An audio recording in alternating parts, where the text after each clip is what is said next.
Good morning. Welcome to another Sunday morning stream from the Public Hartford Library. My name is Jan van der Mortel. I'm an international master from Connecticut. And this morning I will take you along a few games that I'll play on leadchess.org. My name is Jan van der Mortel. I live in Connecticut, and this stream will be sponsored by the Hartford Public Library, Boundless, and Team Dick USA. Usually we have a tournament between Hartford Public High School students this morning, but not this morning, so I will instead play and commentate as we go along. If you have any requests or you want to play against me, please put them in the chat and I will be happy to oblige. Let's see, what are we going to play this morning? I think we'll start out a little slow, not too fast, because I haven't been up that long and my brain has to wake up a little bit.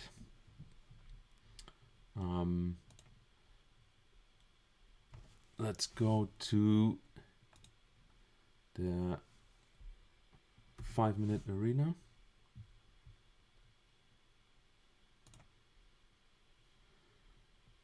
There's no 5-minute. Let's start with 3-minute hourly Super Blitz arena. I'm coming in a little late. The way this works is that for each win you get 2 points. For each draw you get 1 point. For loss you get 0 points. If you win 2 games in a row, the third game will count double, so you get 4 points for a win. If, however, you start your game and you click on Berserk, which means you take half the time, then you can gain as much as 3 points for win, or if you are on a streak, 5 points. In first place, we'll see a player with a rating of 2345 from Poland, based on the flag. And he, I think, berserked almost everything. I'm 19 points behind, 38 minutes going. Well, this will just be a little warm-up, so I'm not sure if I'll berserk, but I'm in the player pool, and there we go. Who am I playing? I've played this player before, apparently, 2177. And let's say a London system. I actually discussed this opening with, who was it that I looked at this yesterday? I think it was a player of the Hartford Public Library chess program. He actually played this with white. We're now in a berry attack because the knight went to c3 instead of d2. I was once one of the players who knew quite a bit about this, but I'm not a very active player anymore, so I'm not sure if there's any new developments in this opening.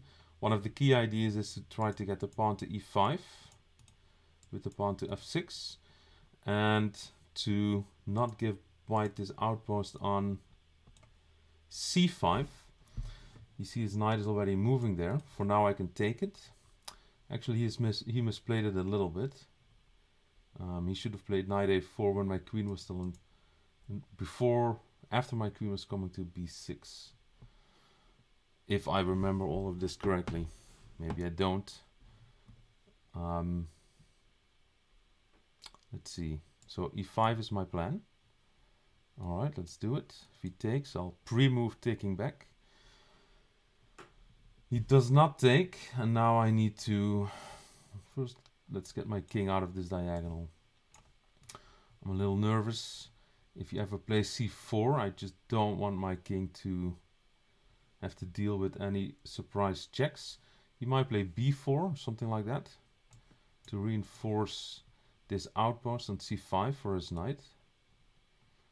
That would be reasonable, I suppose. I don't know if I should play e4 or not at some point. Maybe f5. Maybe queen e7 first, just to take a little more control over this square.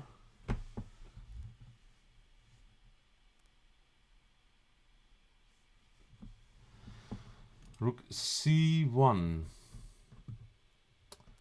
So he's really signaling that he's going to play c4. Okay. Let's play f5. Put more pressure on this d4 pawn. I'm threatening f4, winning a piece. So what's he going to do? Bishop takes e5. I guess he could. He does not. Okay, so I guess I should win a piece. He still has this pawn which could be dangerous. I know if it moves up, I'll move my knight to e5, I think. We might get this knight to c5. Maybe, oh, well, I was planning to move my knight, but then again he had missed that I was going to trap his bishop. The bishop cannot come to h4 because the queen is here. So this is game over, in his opinion. I would have played on a little bit, e6 probably. If knight b6, knight c5, and just see how long you can hang on to this pawn. The bishop can come, the rook can come. So I'll take it. Alright, decent start. I remember a couple of weeks ago when I had this stream playing chess, I dropped the queen in the first game. And I had to recover a little bit from that. Let's hope that's not going to happen again. I'm back in the pool. I'm 389 out of 895 players. Well, a Harry Huzik. Okay, let's go for a Sicilian Defense. Aha, he's playing a closed Sicilian. Wow, I don't think I've ever faced someone who played b3 in that position. And he plays very quickly. What's going on? So I'm trying to stop d4. And I want to play d5. And he's taking, okay. This is all looking a little suspicious on his behalf if you ask me, but maybe it will be okay. We'll see. He's going for d4 or b4. Those are the moves I have to watch out for. Let's stick this queen on d7, attack the h-pawn. He's playing very quickly, so I have to be careful, because I remember last time I was so busy talking that I lost track of time. I mean, the opening is reasonable, I suppose. Well, I don't know, not really. He gives me a big outpost on d4 now by moving this pawn up. I have a super... Alright, here we go. Let's get to that square. Wow. It's a huge concession. He's giving up his best bishop. The bishop that was helping is... Yeah, he's not going to survive this one. He's just opening the floodgates. I guess I'll take with my pawn. Okay. Now I want this bishop on b7. Let's first get the rook to e8. So he is maybe planning knight e4. Let's stop that for now. If knight comes there, I'll play h6. I don't know. f5, I'm not sure how much I like that. Alright. E-file, let's go for it. We might play knight here, knight e5. I might not respond to that. What's this? Well, he is opening his king without any provocation, which I don't mind. Okay, I have all kinds of interesting moves here. Let's play h5. I want to play rook e3. And been that... Right, here we go. He will take, I will take back. Now, rook e1. No, he cannot do that. Okay, let's stop queen a5. Let's play bishop f6. Let's control this square a little bit more. Maybe I'll play g5 at some point. Slowly catching up on time. He played like a bat out of hell in the beginning. And now it's becoming harder for him to make moves. He's going to play queen here. He might, I suppose. But am I getting h4 in at some point? I will. See if takes and queen g4. Let's do it. If he takes, I'll take with this. Okay, queen g4 coming in. And now what? Bishop h4 looks fairly tempting. Let's go for this solution. Take the knight first. Remove the defender. Now bring the bishop in. Take with check. Take rook. Alright, very nice. Let's get this guy to protect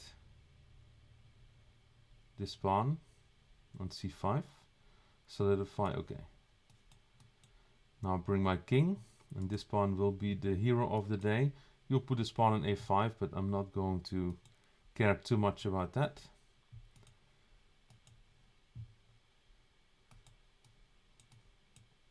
Alright, everything can be pre-moved now. Can't really surprise me too much with any moves unless he plays c8 here. Okay. Bring the king. And he resigns. Alright. Not a bad effort for a Sunday morning.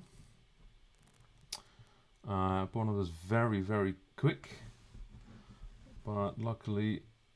Okay, this is the first real challenge, perhaps. Oliver Cromwell, FIDE master. I have no idea who he is, but he's higher rated than I am, so not too shabby at Blitz, I suppose. Now let's play this reverse line from the G3 King's Indian. Okay.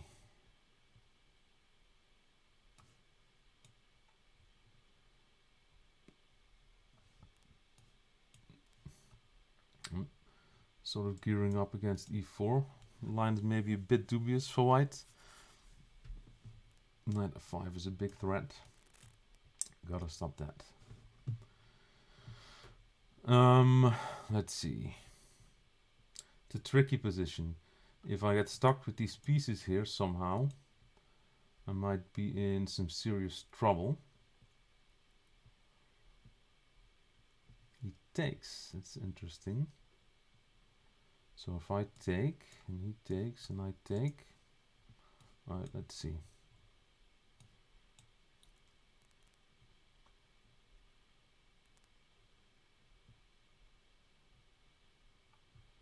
Tricky move, but does that really do anything? I strongly doubt it. I would say I'm up a piece and he's got two hanging. Okay, well, I guess he can still keep playing. It's fine by me. Up a piece and a pawn. Alright, let's go for a4. Let's put a squeeze on the queen side. This bishop is not that well placed here. Probably be attacked. Okay, let's get back to e3. I like it much better there. Also now I have knight d2. Okay, kick that bishop out. And now let's start. Okay, let's play e5. Opening up this diagonal to the pawn. He can't really give that pawn. So I'm expecting, no, I guess he does. Stick this pawn on a6. I got the knight to e4. Attack the c pawn. Oh, I'll take... No, not yet. I'll play this first. Yeah, that's a pretty good move, I suppose. I mean, could be worse. So let's protect my a pawn. I don't think he can protect this. Is by rook a8 or that one, I suppose. Okay, let's increase the speed.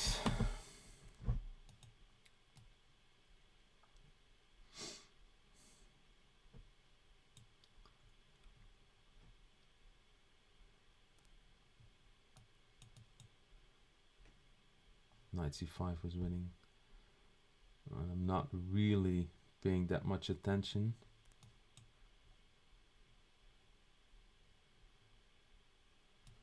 Okay, let's trade this rook. All right. Okay.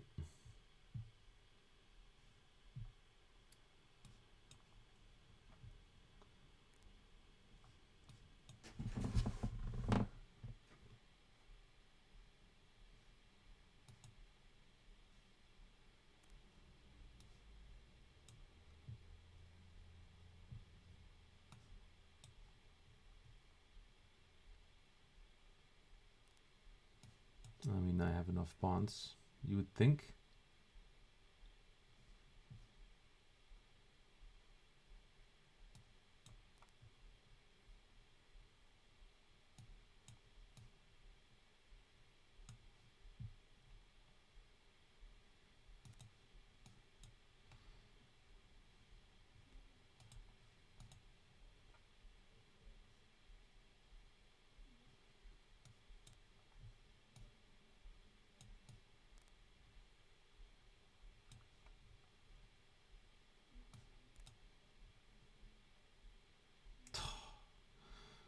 Oh no, it's not stalemate.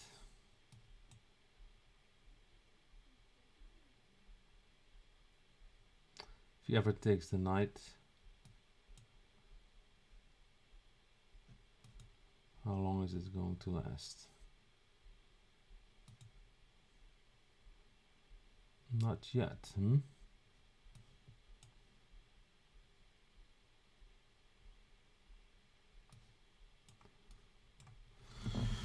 Well, he could have resigned that a long time ago, but okay.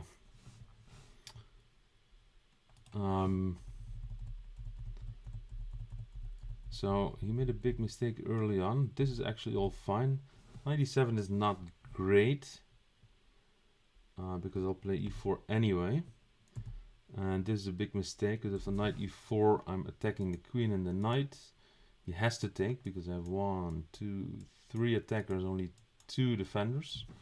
And when she takes, this diagonal opens up, forking queen and rook. So he's just losing a lot of material here. And then he was like a fish out on the dry. Top HD 64. Let's see. We'll use the same opening. Just so I don't have to think h5. Alright, that's a very unusual move so early, but against this g3 bishop g2 system, it's not that bad actually. And he's waiting for me to castle, and then he'll probably just stick the pawn in h4. I'm going to postpone that a little bit. Just to... What is this? It's a bit of a strange move. He wants to play g5 or what? What's the point here? No idea. Okay, let's attack this pawn. Bishop e6, the b pawn is hanging. So what, is he going to move knight f6 back? Yep, he is. And now let's castle. Yeah, now this h pawn is not good on that square. Okay, how to continue from here? Let's play rook c1. I'm looking at potentially some stuff on c7. I shouldn't play it too slowly. I want to play knight e5. So let's protect this pawn with the rook. And then bring my knight in. If he takes, I'll take with the pawn. And right now there's a lot of pressure on pawn d5. 1, 2, 3 attackers, 2 defenders. So I'm threatening to take, so he has to go up bishop e6. He does not. Okay. Well, now I'll definitely get pawn d5. And I have the rook on the d file. Knight there. Huh? So I might want to go g5. Let's take it with the knight.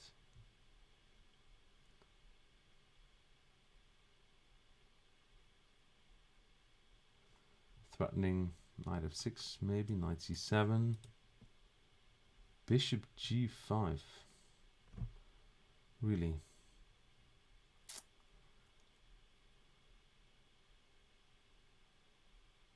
It's hard to believe. Okay, let's take this guy. The queen is attacked and he is sacking that piece, meaning the queen, which I'll take. He can take both my rooks. He takes a pawn. Okay then. Let's take his rook. Now let's get this queen in. Threaten mate. Bishop might have to move to f5. Then I can play h3 and kick the defender of this knight. So did find a move. Alright, let's take this pawn. Threaten mate on h. It's not mate, I guess, but it's not pleasant anyway. He does move this back. Okay, let's just trade that bishop. Go for some queenside action. All right.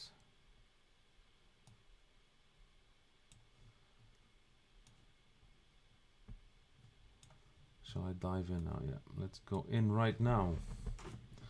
Threatening rook b7. Okay, he might have seen that.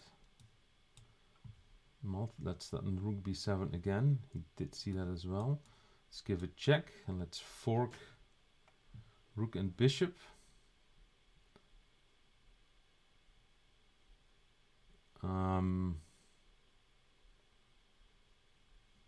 Okay, well. Alright, so far so good. Let's go back to the tournament and see what's cooking. 118 out of 1,167 players. I've only managed to get 4 games in. Still far away from the top 10. 34 points. Moritex. Aha. A bird's opening. What will I play against that now? Let's play knight f6.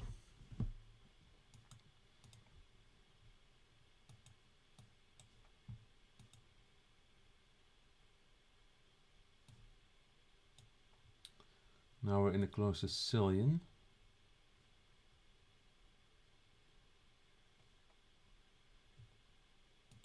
Okay, let's play this funny move. Undermining the pawn on e4.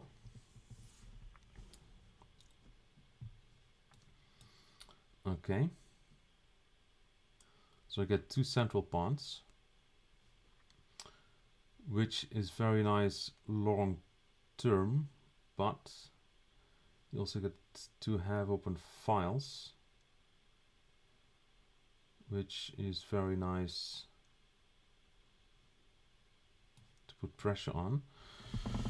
Okay, I'm not sure yet. I want to play b6, so let's do that. And bishop b7.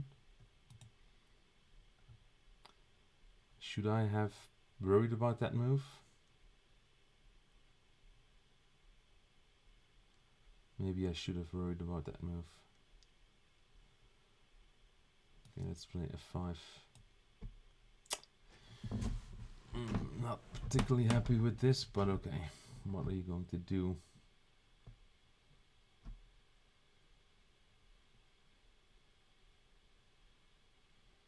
Yeah, I should have moved that knight away earlier. b6 was just a bad move. Yeah, 92.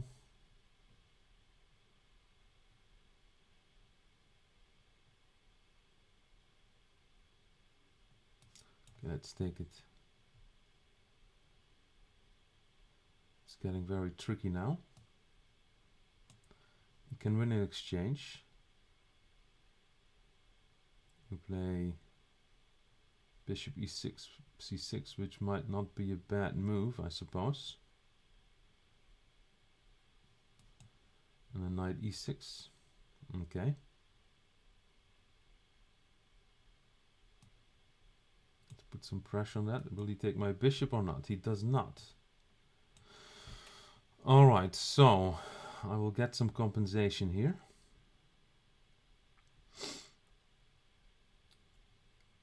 But I have to watch out for my time. Let's play e5. I don't really want to open the d file, but I also don't want to trade these bishops.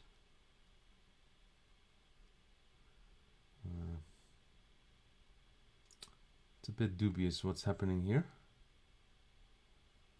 Alright, let's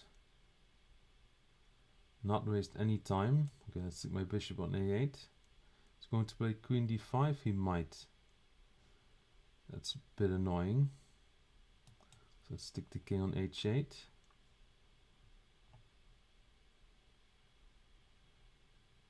Alright, let's do it. You'll have to play it, I think, at some point.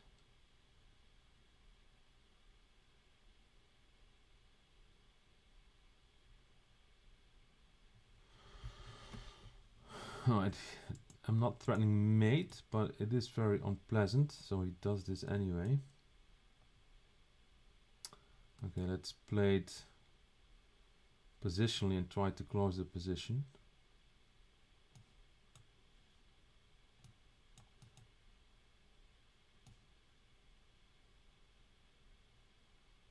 I'm in bad shape. Very bad shape, but okay. We'll see what happens.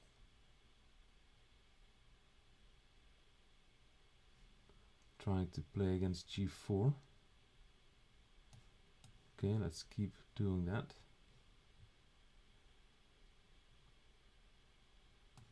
All right.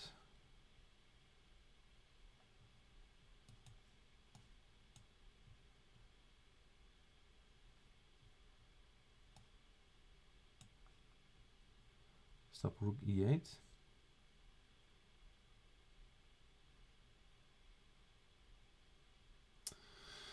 Let's hope that h pawn of mine is going to be worth its weight in gold. Let's go. I don't want to trade rooks. That would be a disaster.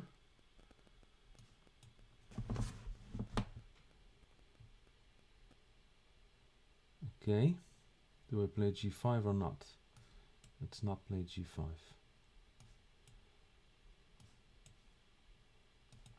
Okay, it's a draw. All right, could have been worse. Was about to play on for a win, but my position is still probably worse. So.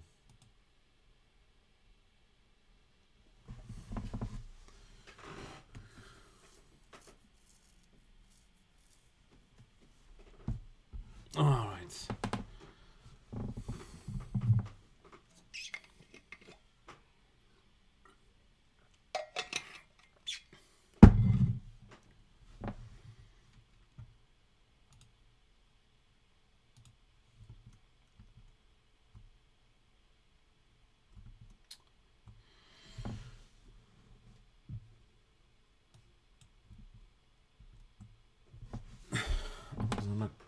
Kuznetsov. Let's play d4 and play the London system. I've been playing this for 35 more years than I should have. But when I started playing it, almost no one else did. Let's play b3. This early c4 is usually not that good. If I get away with a4, maybe I'm walking into some theory. b4, I have no idea. I guess I'll find out soon. Alright, so now this position is not so good for him. At the very least, I can win a pawn. Let's do that. Why not?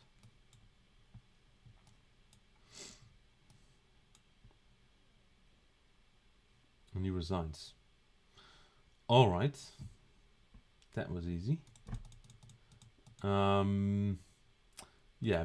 Whenever you play c4, you either have to be able to follow b3 with b5, a4, a6, which you can't in this position. Because if a6 I can take and the a pawn is pinned. Or you have to be able to play b4 in this position.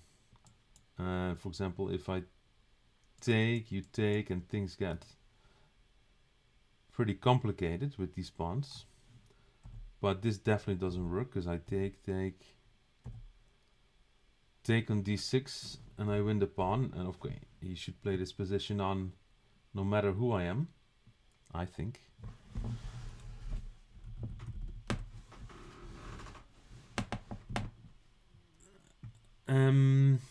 Let's go back. Another Blitz tournament. Yes, this is another Blitz tournament. I started a little late. Let's go for a little berserk action. See how much I can catch up to the top, or lose because of my confidence that I'll pull this one off. We're in a reversed Samish King's Indian.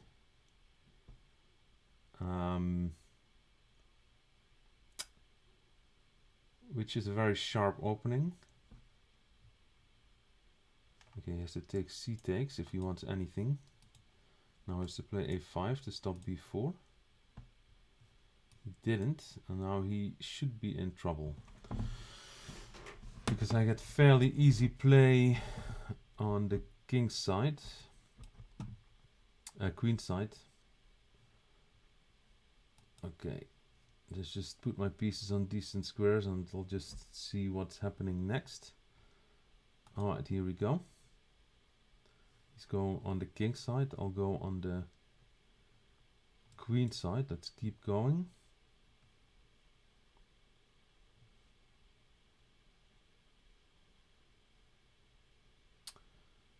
Was this a good idea?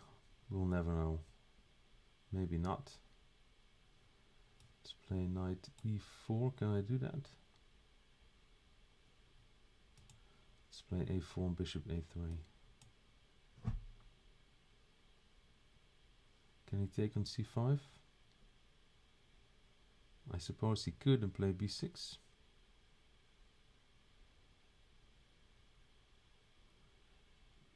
Yeah. Not particularly happy with what I did, but I'm not afraid of that, that's for sure. Okay.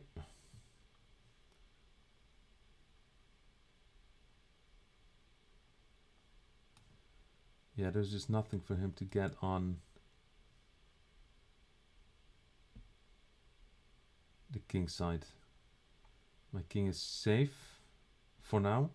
Bishop d5. That is true. Maybe I should have done something about that, but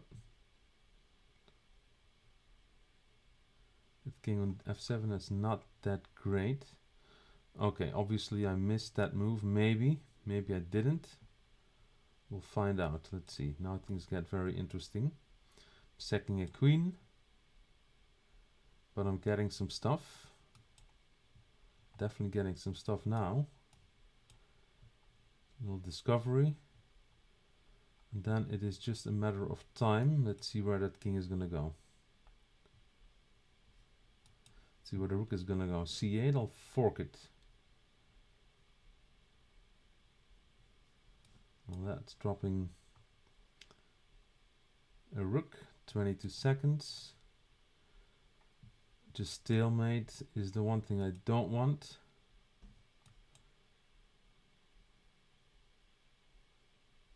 Let's hurry this one up. Stop f2 check. And where is the checkmate? We all want to know where is the checkmate. I see one on f8. Okay, and there it is. All right. 19 seconds, just in time. 5 more minutes.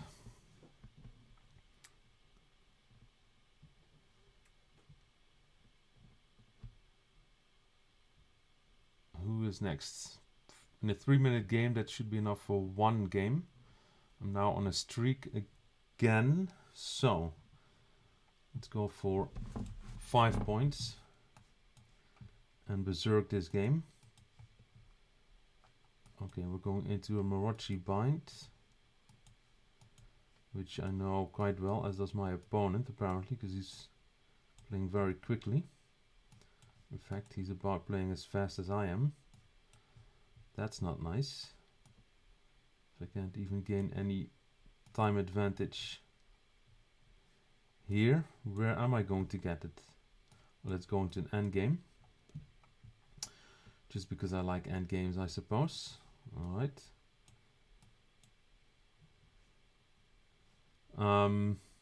Yeah, to play this for a win is not going to be the easiest thing in the world. In fact, it's not going to be easy at all.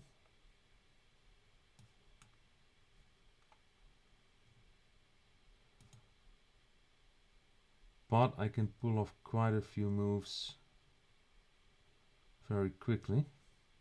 My g4 is not a very good move. Okay, let's play e6. Want to play king e7 and chase that bishop away.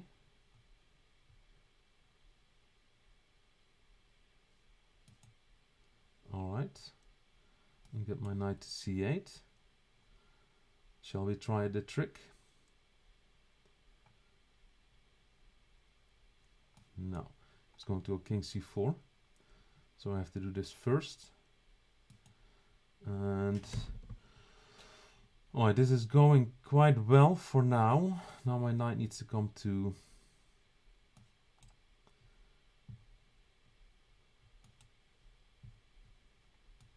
okay, I have to be a little bit careful about my b pawn.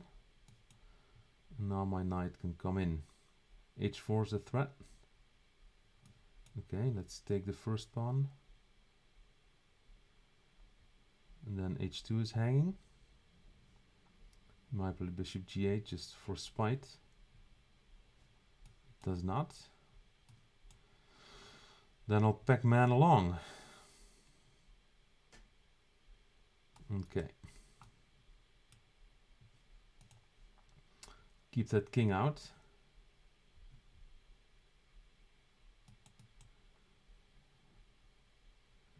Stick my king there.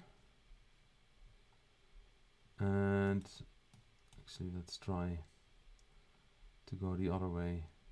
Okay. And back.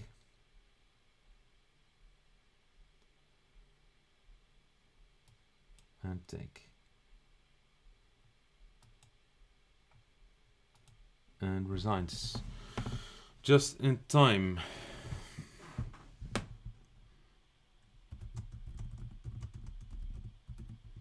Okay, if you want to play, if you have a lead chess account,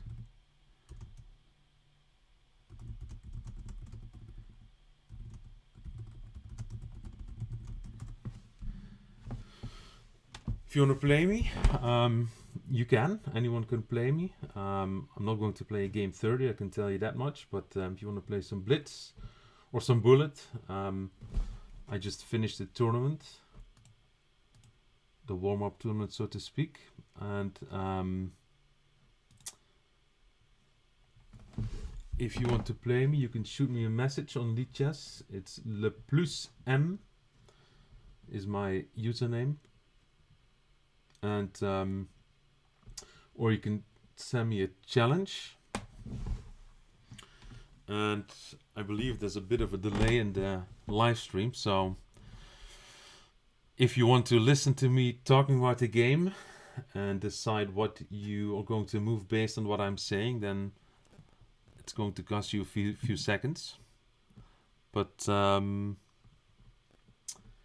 might use it to your advantage. So Coach CK, is that you, Kevin? Sounds like it. If you have a Lead Chess account, just send me a message. Lead Chess is free to join.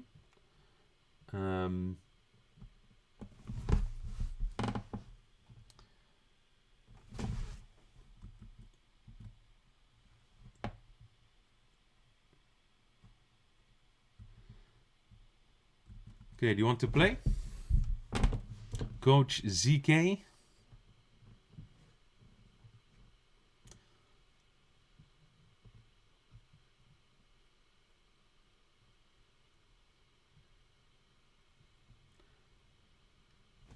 Alright, I'll put it in the chat.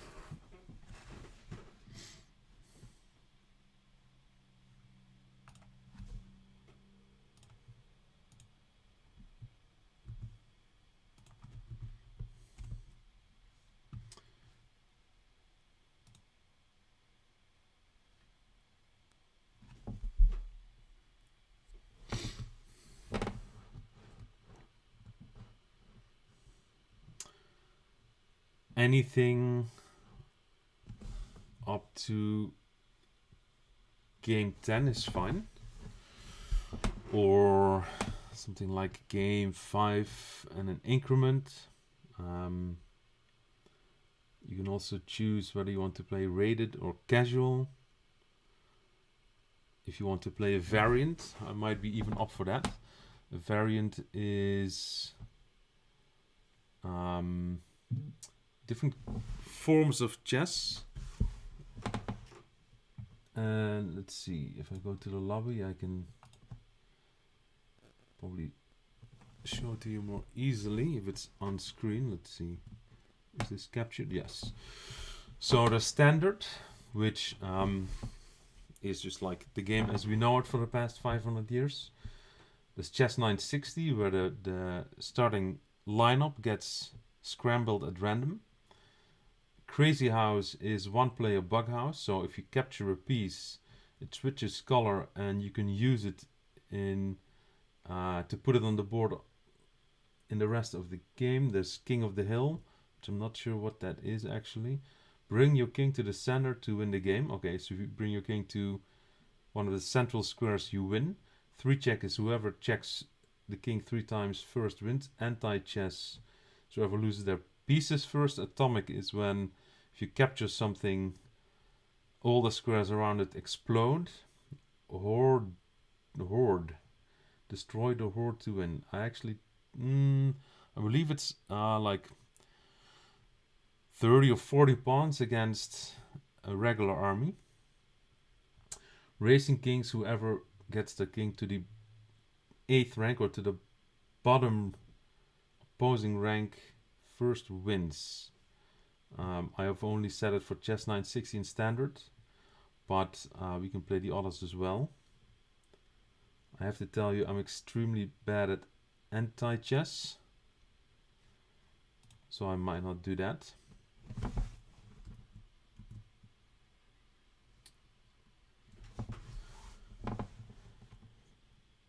Are you on Lead Chess already, Coach ZK? So I can find you.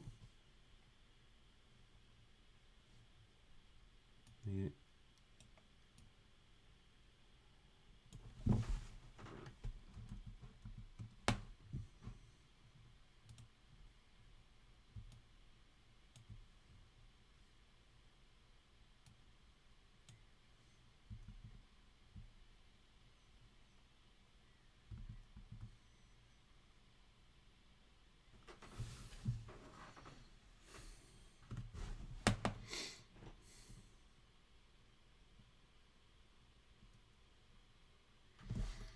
right. Do a search for Coach Z. There he is. Let's follow you. Oh, what do you want to play? Coach Z. And I'll make a challenge. Standard or a variant?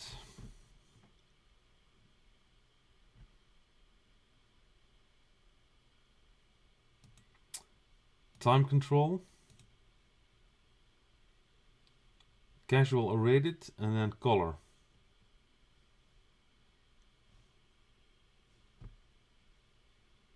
Or you're going to send me a challenge. Game 3. Okay, standard I presume. Where are you now?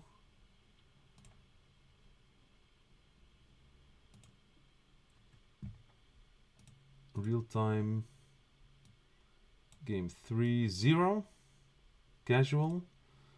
Random color. We'll see what happens. All right.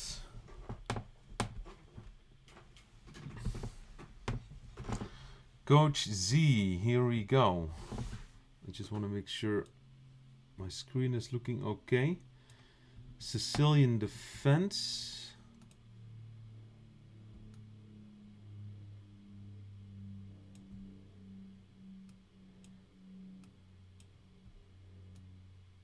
I'll make a move soon, just sizing my screen for the stream. Knight f3. Okay.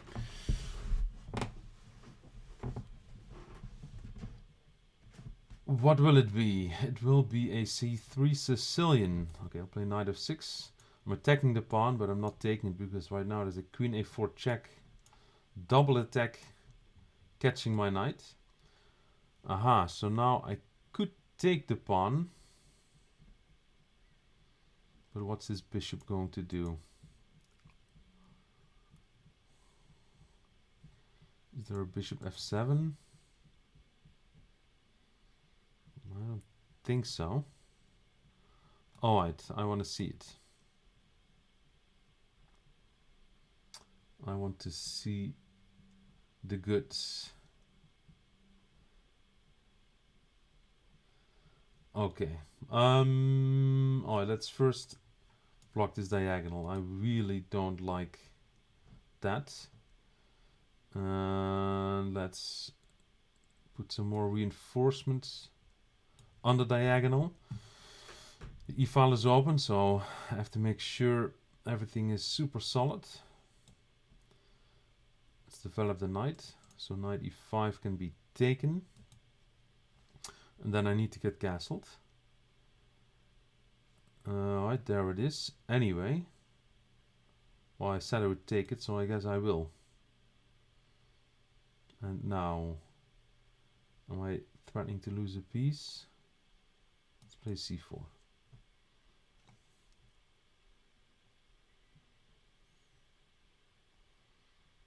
Okay.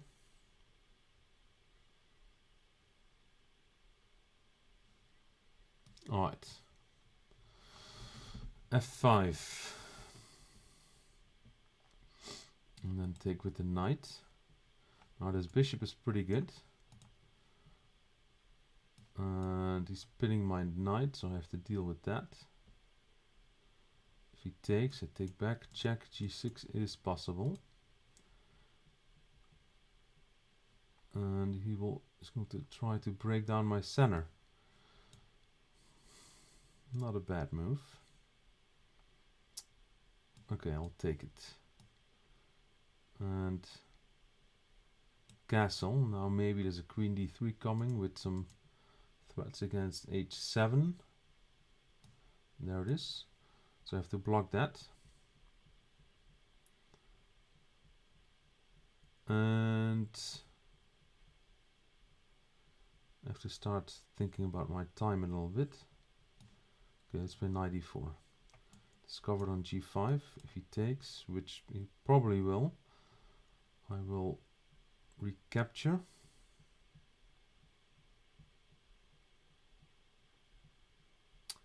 He does not take. Okay. then I will take. I'm just not sure how. I'll take this guy. Then I'll check. And then I'm going to stick knight. Okay. Actually, that doesn't work. I had big plans, but they've been thwarted. The queen is pinned, so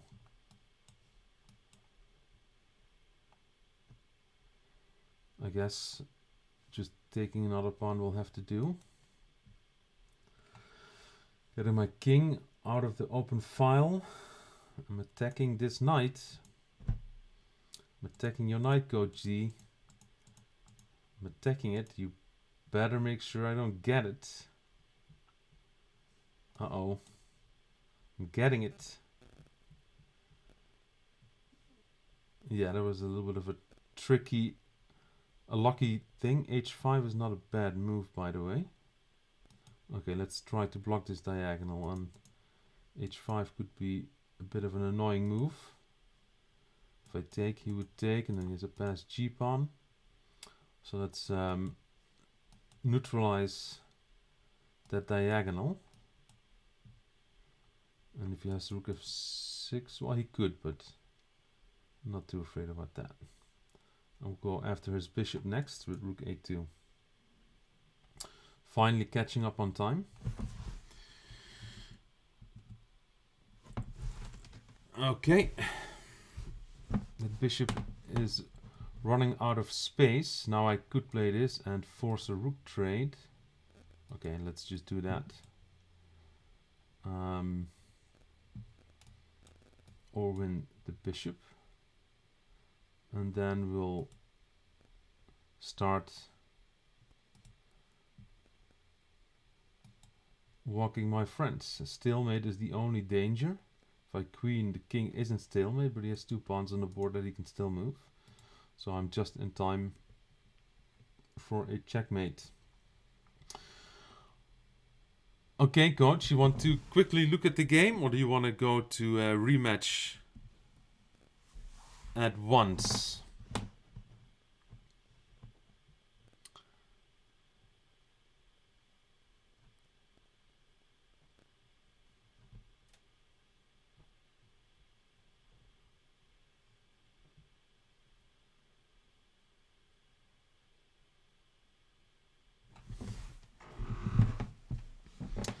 Getting a notification that some Hartford public high school students have showed up to play a little tournament.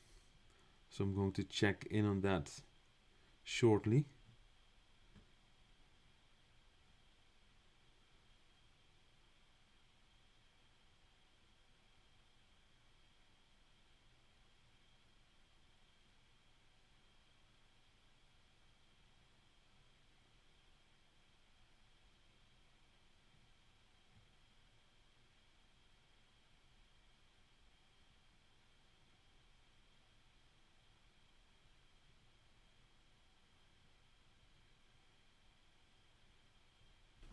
Okay.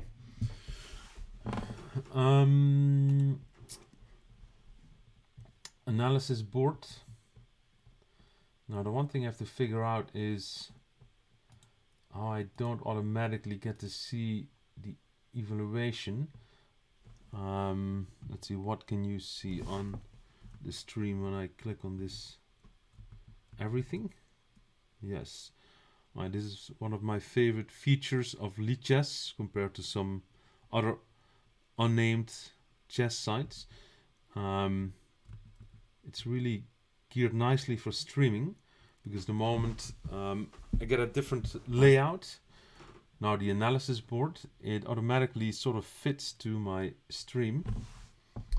What I don't like is that these evaluations pop up immediately with these automated annotations, because usually they're just completely not useful in any way whatsoever. Because if we could do exactly what the machine says, then we would always win. And we can't, and our opponents cannot. So a lot of these comments just are not tuned into practical chess at all. Some of them, of course, are correct, like blunders and whatnot. But we'll probably see a few examples. Actually, it's a fun exercise. Let's see how much I hate these computer-generated annotations. Alright, I'll put it, flip the board so Coach Z can look at it like he did in the game. It was a Sicilian Defense and a C3 variation. It's a fairly popular line. And I played knight f6, and I'm not threatening to take on e4 because of queen a4 check. It's a well-known line. Now, let's see, what is the... I think there's a bishop e2. It's a bishop e2. Blanking on the theory. So if knight e4, there's queen a4 check. Winning the knight. Well-known opening trap. And if I play knight c6 to block this diagonal, is actually d4. And for example, if takes, knight e4, d5, chasing this knight away to open up this double attack again, forcing this queen a5 check. Now if I put something on d2, the queen takes on d5, so knight c3, takes, and there's a well-known pawn sack, which I believe is very good for white. I discussed it just a week ago with a student of mine. He said I was not sure about this with white, and I assured him you shouldn't have to worry about it because it's very, very unpleasant for black. Anyways, after after bishop e2, I played g6, but Coach C played bishop c4, which I have seen before, just not very often. So now he's breaking the 4th rank, blocking the 4th rank. And in general, I don't like taking pawns, gambits. I did anyway. So there's a queen a4. And once I block, which I'm not sure how I would have done it, but either way, once I do, there's bishop f7, queen e4, regaining the pawn. The king is of course exposed, and there's also knight g5, but I think I can probably play e6 or something like that. Or maybe, yeah, because now I'm bishop e7. And long term, I have a very good position with an extra central pawn and a pair of bishops. Short term, I just need to make sure my king survives. So yeah, next time I won't take on e4. Coach G castled, which of course is dubious according to the engine, but then again, from a practical point of view, this position is a little, definitely way easier to play for white. White has developed 3 pieces. I played d5 for tempo to get this bishop away from the diagonal. And then I reinforced it, and he played d4. Knight c6, knight e5, knight takes e5, mistake. Well, I didn't feel good about it as far as that goes. Is it a real big mistake? Probably not, but yeah, bishop d6 is probably better. Now he's threatening some f3, kicking the knight, h4, and the knight is out of squares. So I wasn't sure what to do. I could play h6, so if f3 I can play knight g5, h4, knight h7. Then I thought, well, let's just play c4 and give this knight a square here. And also, more importantly, I wanted to open this diagonal. But white is getting some play. So I played f5, and Coach G played by far the best move, also the only move, because he needs things to open up. So he took, and bishop g5 I thought was pretty good. b3 I also liked from a principal point of view, because he wants to get this square for his queen. And there it comes. Now I play g6 to block the diagonal. f4 was not a good move, I believe. That's just a little bit too much right now. It also weakens the king. Right now the black king is clearly weaker than the white king. Okay, these pieces are not really the threatening mate or anything, but there's some space in front of my king. I have only 2 pawns with my king. And my extra pawn is not really that dangerous yet. So maybe just knight d2 or c4. Some move like that. But f4 weakens the white king a little bit on this diagonal. And actually after knight e4 I'm trying to make use of that. Now I'm threatening some check and knight f2. I'm also attacking the bishop here. I was expecting bishop takes, queen takes. And then what? So queen c5 is a threat. I mean, you can play queen e3 or queen d4. And I could play queen c5. But maybe white can do something like this. I know exactly what this would be like. I have a feeling it might be okay for white, just because you have a quick development and your pieces are active. Knight a3 was a mistake. I took on g5, and then I could take here as well, but queen b6 is going to be a problem, because knight f2 is coming. So queen d4 only move. And then I took the pawn. And yeah, there's not really...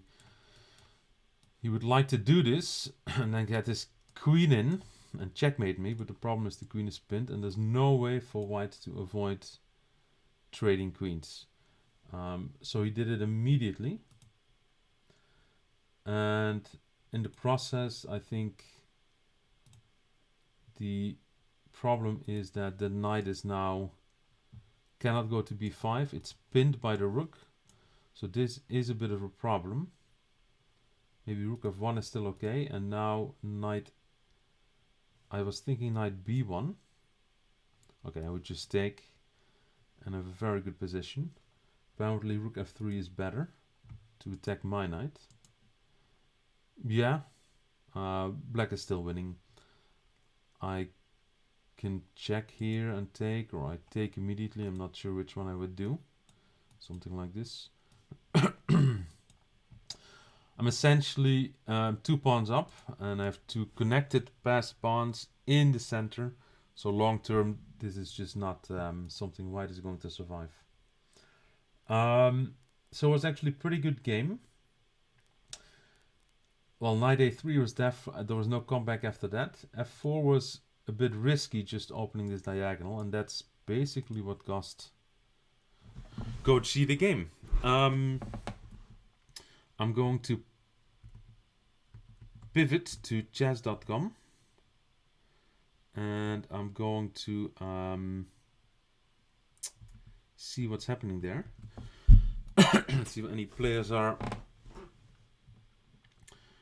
playing. As soon as I have it set up, I will start streaming some of those games.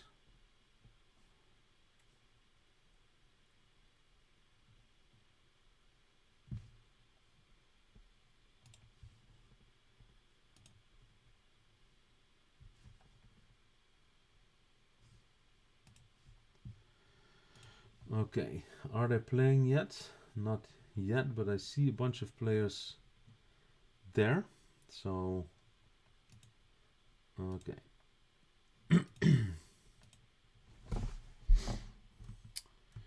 Stream is going to be adjusted a little bit as we do this. Let's first change the...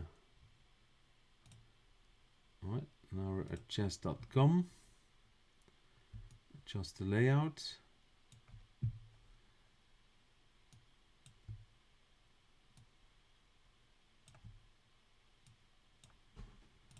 How is this looking? Almost pretty good.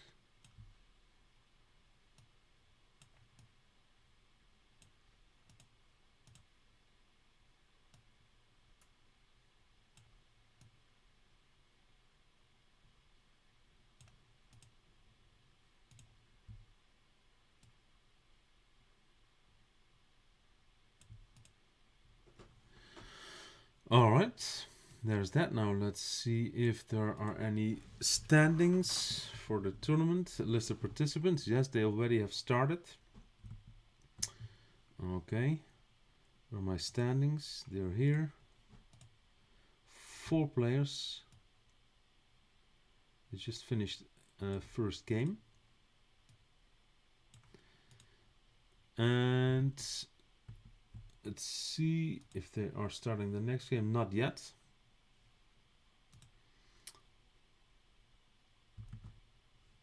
Just have a random game showing right now.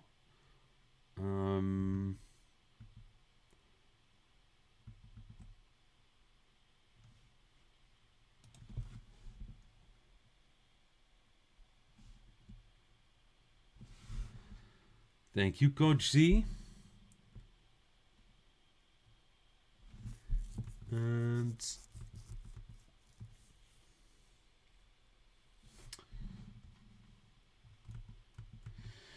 in the first game,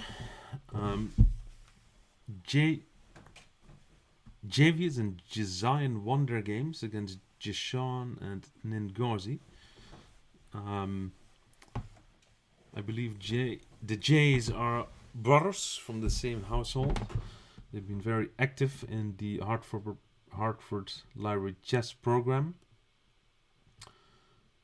which has been going for a couple of months now. And Ningozi has also been a very active participant. Most of them have just started to play and learn the game of chess. So it's an interesting journey. The thing I'm mostly looking at to evaluate their games is one move tactics. Just piece moves. What is it attacking? What is it trying to get?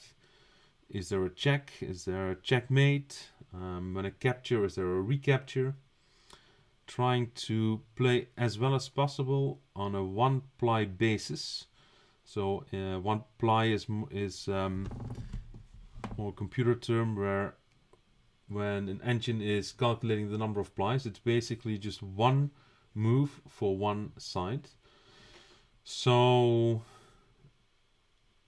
one move tactics, and they are by far the most important because, well, if you lose a piece in one move, then that might be the last move you make. So in this game, actually, it's an interesting position. Whenever I see a chess position, no matter who is playing it, I always intrigued by it and looking at what's going on. So there's a bishop e3, which is extremely annoying. There's also a threat of rook a2, which is also extremely annoying. So I was wondering if there's even a defense in this position. Knight f4 might not be it, because now rook a2 is incoming. Okay, there it goes. Was there a defense? Curious to see. I was thinking rook e1, but then there's queen f2, king h1, rook a2. So that doesn't work. So maybe there's no more defense. If rook takes, that's bishop e3 in between, which is at the very minimum very annoying. If the king moves to h1, you can take back on f7. You're threatening queen f3 mate. You're threatening rook a2 with queen to h2 mate. Just bad news all around. So it looks like Fakit Ezder from, what is that, a Georgia, Russia flag. Yeah, in this position he's lost. Rook a2 is unavoidable. Alright, let me find out what time it is, what the schedule is for this tournament. As the tournament director Daniel Shaw, what's happening? What is the schedule? He might be following the stream, so knows what I'm asking him before he sees it on his phone. I'm guessing they'll be playing in a couple of minutes, but let's just make sure. Usually they start at 9. So today they started a little bit late because it's 10:30. Maybe they'll play 3 games in the final, something like that. Round 2 at 10:30, round 3 at 11, final at 11:30. There we go. I guessed it right. So we'll just hang out for a little bit because we're just a few minutes away. Actually, I'll take a little bathroom break and I'll be right back.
Welcome back. The players have just started round 2. So let's take a look at those games. Okay, Design with white against Javius with black. Started with e4, d5, the center counter or Scandinavian defense. Queen f3, protecting the pawn, attacking this eternal weak spot on f7. Okay. See you, Coach Z. Enjoy your lunch. I'll see you when I see you. Hopefully in person at some point. Bishop d7. That's a bit of a unpleasant move for the black queen because it breaks the connection between the queen and the pawn. Now I see what Design wants. He wants to maybe do this and checkmate on f7. Bishop c6 is a very good move, however, as it opens up the queen to the pawn. It opens up the bishop. And white did not respond, which meant that black now takes that pawn and white cannot recapture. Queen g4. Attack the queen, but now the bishop leaves the pawn, so the queen takes the pawn. Bishop comes back, very good. Queen e3, g2, g2. Okay, g2 is just a pawn. Rook g1, bishop h3, queen takes back. Bishop d7, this is the third bishop d7 in 7 moves. So I think Javius really likes that bishop. And now it comes to f5, attacking the c2 pawn. d3 blocks the attack. e6, d4, g6, bishop check, block with the pawn. Bishop c4. We're up to date. Ah, look at that. Bishop h6, attacking the queen from the side. The knight is protecting the bishop. But white should be fine if the bishop takes. The bishop, the rook can take back. What I do like about black's position is that he's now up a pawn, because he just took one on d4, attacking this bishop that has no protection. What I like about white's position is that he has 3 pieces that are quite able, actually this one as well, because you can just take on the next turn, and his king is castled. So the black king is a bit less secure than the white king, and black should try to move his knights out and castle as quickly as possible. Maybe take this bishop, and white on the other hand should really get this knight out to c3. Okay, I like that for the king, and the rook joins the queen attacking this pawn. So knight c3 is a decent move, getting this knight developed. Will black take this pawn on d3? Will he take the bishop on c1? He doesn't have to, he could. I would like to get this knight off from the back row, but the knight is protecting this bishop.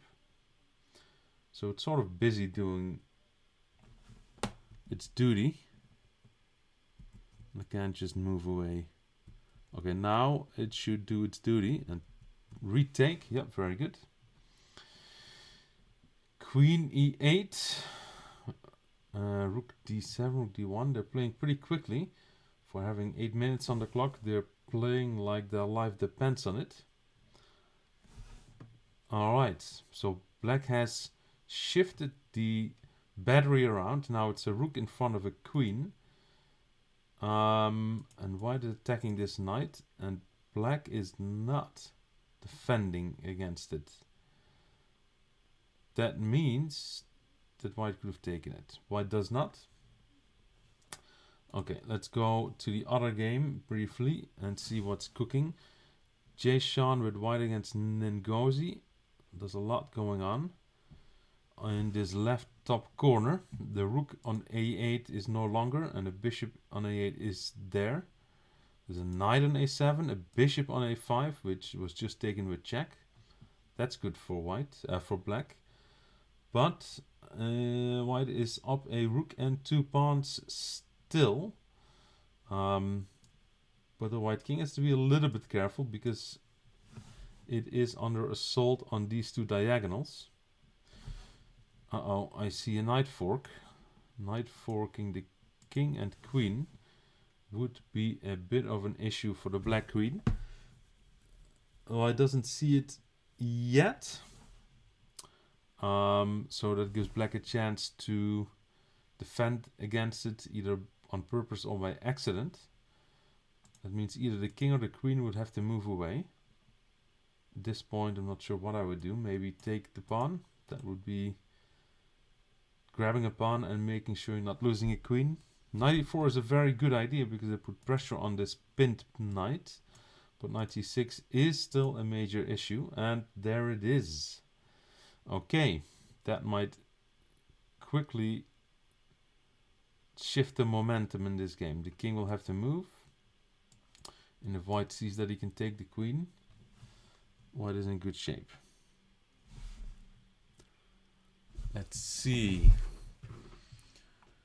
if that will happen.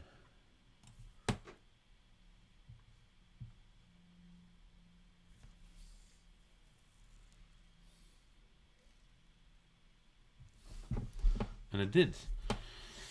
Okay, white now is up a queen and 3 pawns and a rook. Black just took a pawn, but white can take a knight.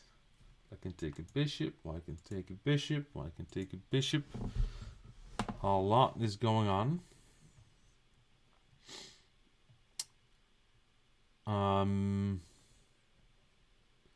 Everything is under, all the knights are under attack somehow. Alright, I like that. Ngozi is taking a little bit of time now, because she still has plenty, as does Jason. In the other game, things are developing in such a way that white has lost his knights and a bunch of his pawns, and black is in the driver's seat, but with the queen on the board, you're never completely safe. Rook e4 attacking the queen, I like that move. I would like, if I were black, I would look at a way to get these knights more involved. Like maybe knight f5. And use their strengths to their advantage. Knights are very good attackers because they can never be blocked. And knights are not really all that great at defense. If they have to, they have to. But they like to be close to enemy pieces in such a way that they can be chased and that at best they can be traded. Now white regained one of the knights. And well, this game is far from over. The black king definitely is more vulnerable than white's king. Now if black takes this rook, that would change the momentum a little bit. It didn't happen. Rook e8. I like that move. Now this king is cut off on the 8th rank, the bottom rank. Okay. Black should really get rid of queens. That would make his life much, much easier.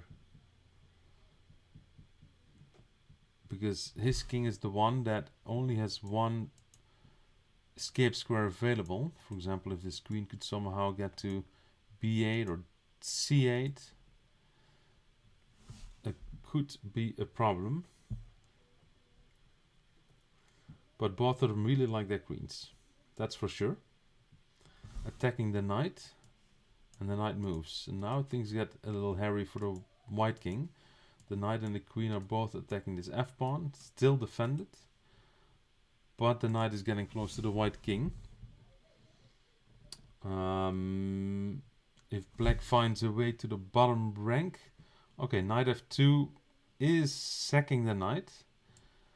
But it makes this king extremely exposed, and not taking it back makes the king more exposed. Now we have a full-fledged attack on the white king. The pawns have been stripped away, and queen g1 is a mate, and he finds it. Okay, wow, the first chance he gets at checkmating he finds, and basically the moment he got his extra knight into the attack, it was just 4 moves. Knight g4, knight f2, knight g4, knight h2, and that was it. Okay, spectacular little flash in the bang at the end there with the extra knight. Well, no flash in the bang here, but black is not too far away from a stalemate if that bishop can be lost.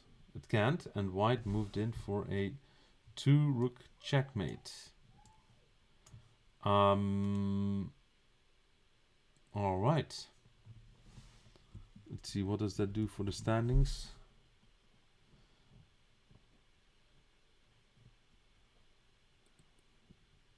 Javius won and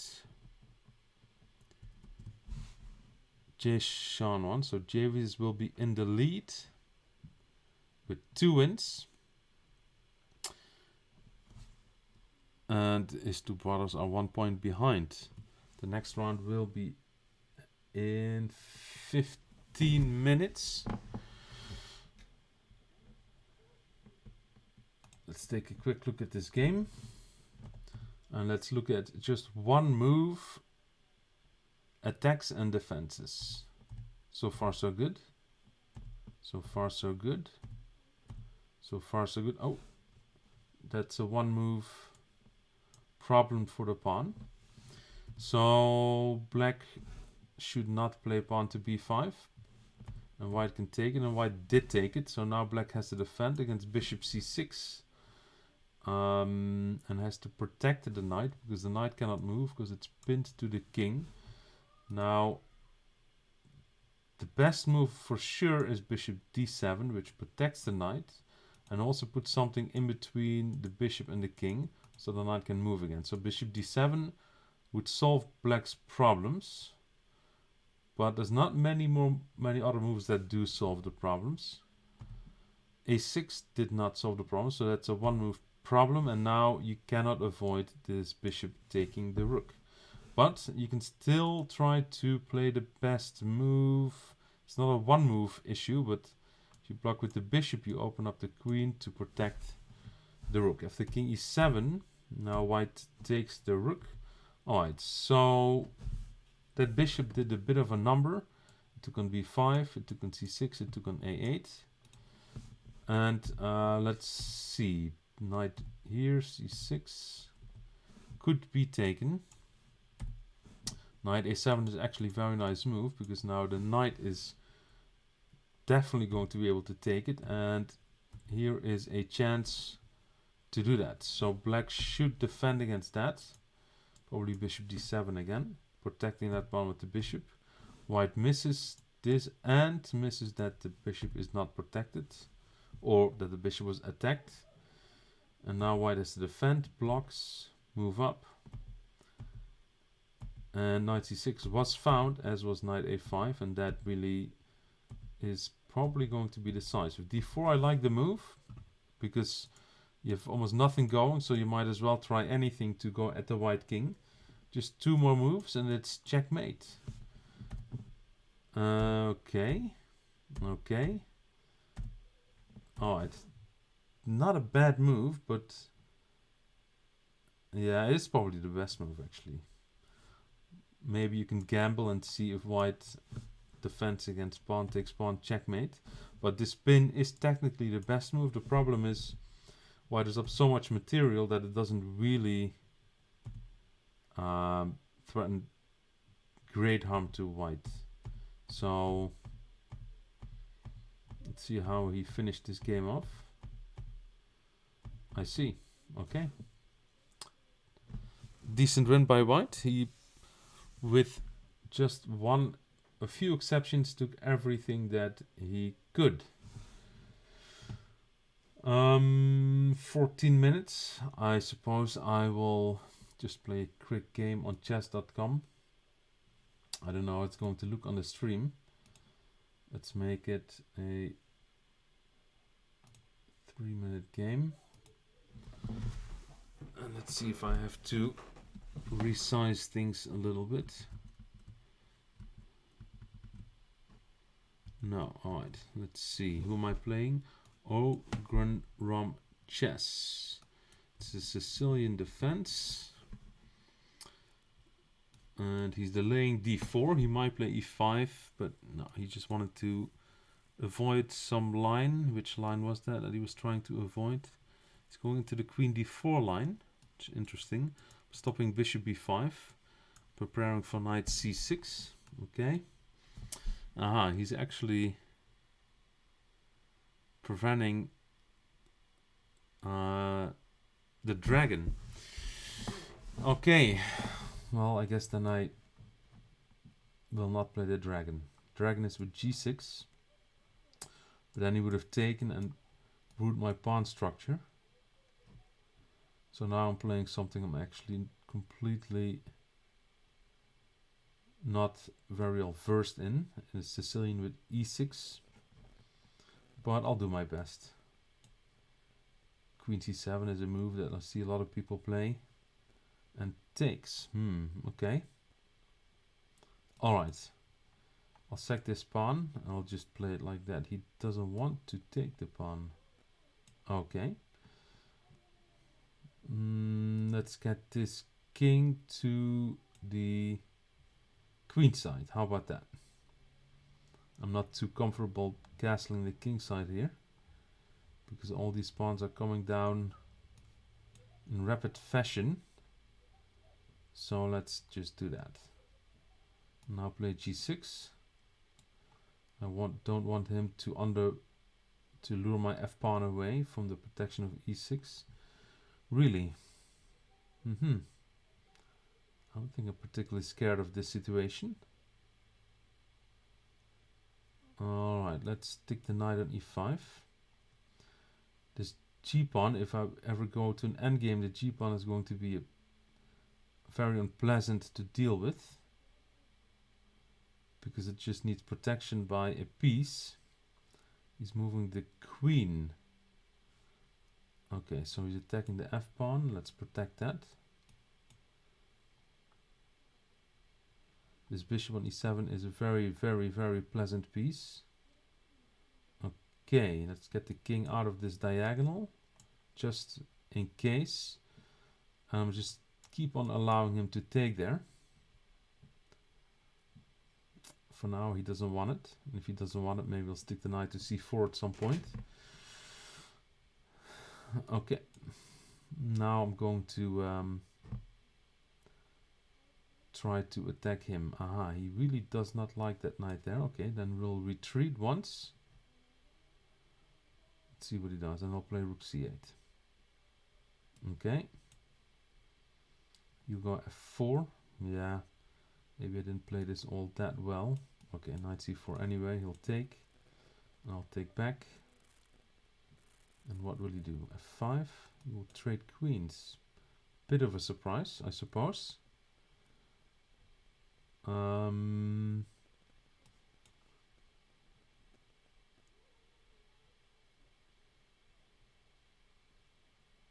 Now I have to quickly go king, rook d8, king c7. Really interesting. So he wants to go f6, huh?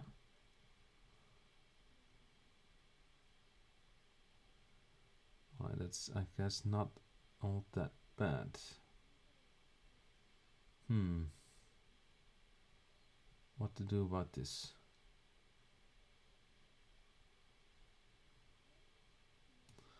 Okay, I guess I'll go bishop d7, dropping a pawn.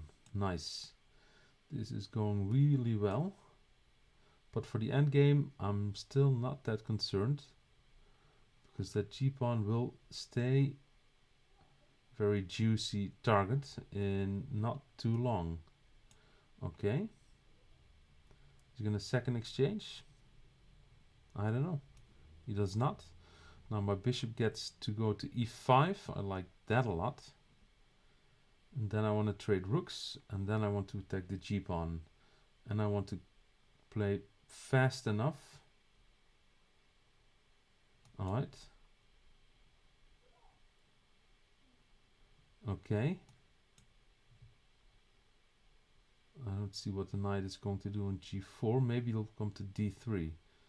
That might be the intention. Okay, let's trade. And attack the d-pawn. The king away for the c file to open up.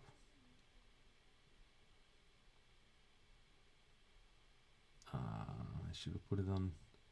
Oh no, it's not too bad. 17 seconds. Come on. Can't be thinking this long. B2 is hanging. Let's take it. Let's come back to this square. Let's come to that square. It's going pretty well. Pre-move or not?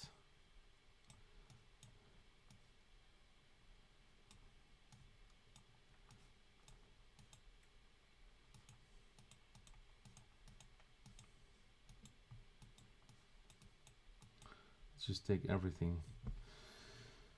Okay, he resigned. Let's give him a rematch. This is old school. Back in the early days of the internet, it was sort of not done to win a game and quit, but times have changed, and most of the young players, or well, whatever is young compared to me, I guess, they I don't think they're really sticking to that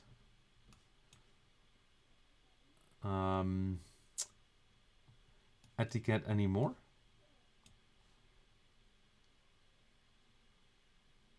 Was a bit of a funky maneuver there. He wanted to trade knights on e4 and I didn't want to. Now he's going to attack me.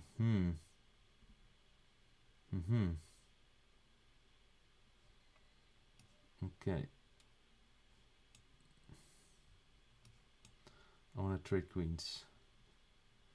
But he's not going to let that happen.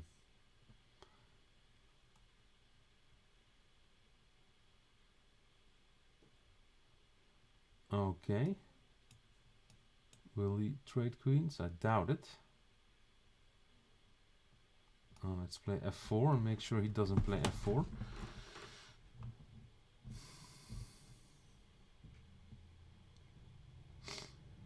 e3 is unprotected, but I'll move my knight away. Now he's threatening knight g4, which I will defend against. Now the main goal of putting the f pawn of f4 is to block the pawn on f5, with which the bishop cannot get active. So what does he want?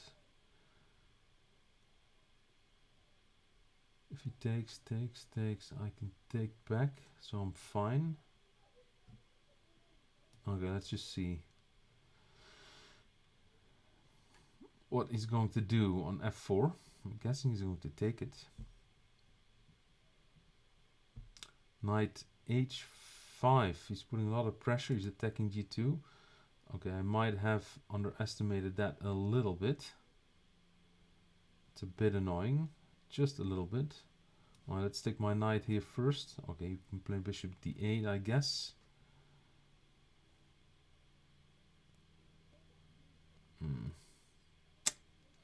Not particularly happy with what I just did, but let's see. Yep, there it is. And now he'll take on f4, I presume. Or knight g3, or... My king is not particularly pleased with this situation, but we'll see how it goes. Okay, let's give him a chance to win a pawn on d4. Maybe he'll like that, but at least my king will be... Okay, my king is now very safe. Of course he gets to put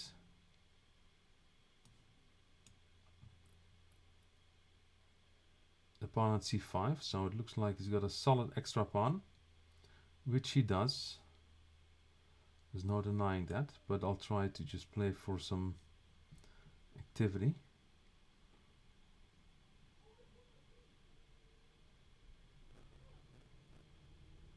Okay, I wanted to go knight e5 anyway. So rook f7 while he's protecting the b pawn. And attacking the g pawn. What is going on here? Okay, let's take it. Let's stick this on a3.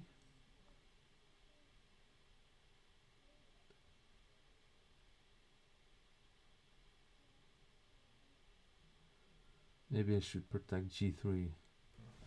one more time.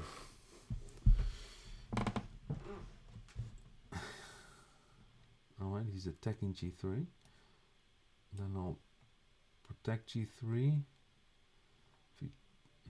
Well, I guess I'll protect it again, I suppose.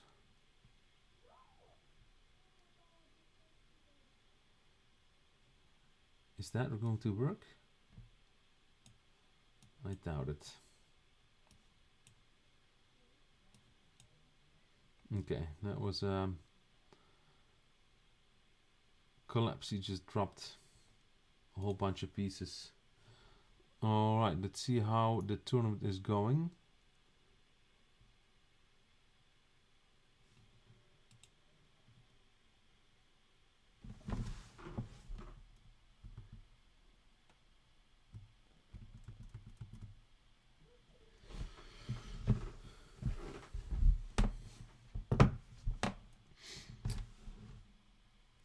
Should start about a minute. The next round, the third round, and then the top two players will play a final against each other.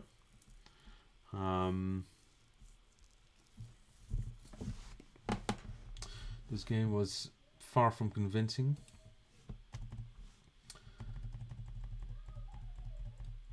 Yeah, things got very hairy here with my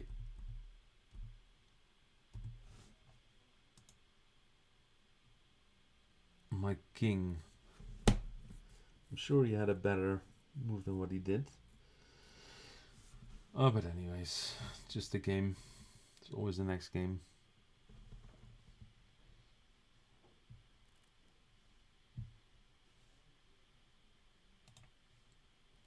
I'll be taking a quick break. I'll be back when the game starts.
All right. Here we go with the third round. So far I see one game going. Jay Sean against Javius, and I believe Javius earlier also tried to get that queen to f3 quickly. And black said, you know what you can do, I can do. Okay, bishop b5, pinning the d pawn, and black kicked that bishop away, and white said, okay, you made your point, I'll go away. Okay, queen d3, white does not want to trade queens, and black developed the knight, and maybe he'll castle. We'll see. White is doing the same thing, and will he also castle? He will not. Ooh, he is opening up the floodgates to the rook on a1. Alright, black missed that. They're playing this game like they just have a few seconds. Of course, it's something you just have to get used to. As you get more experienced, you also get a better sense for how much time you can use for each move. So for now, they're ignoring the fact that black can take the rook. And pawn to c4.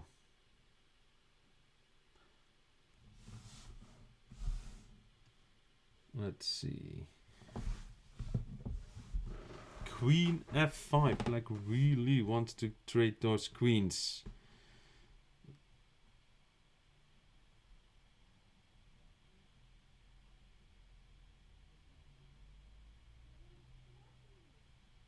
And white really does not want to trade queens. Okay. What to do? Bishop h4. Attacking the f-pawn, but the f-pawn has super defense, so no issue there for white yet. Knight f4. Okay. Maybe bishop g5 pinning the knight. Knight g4. White is going all out for f2. Not a bad idea, but white can take that knight and shoot. He does not, and he's avoiding queen trade whenever and however he could. Now he is losing his queen.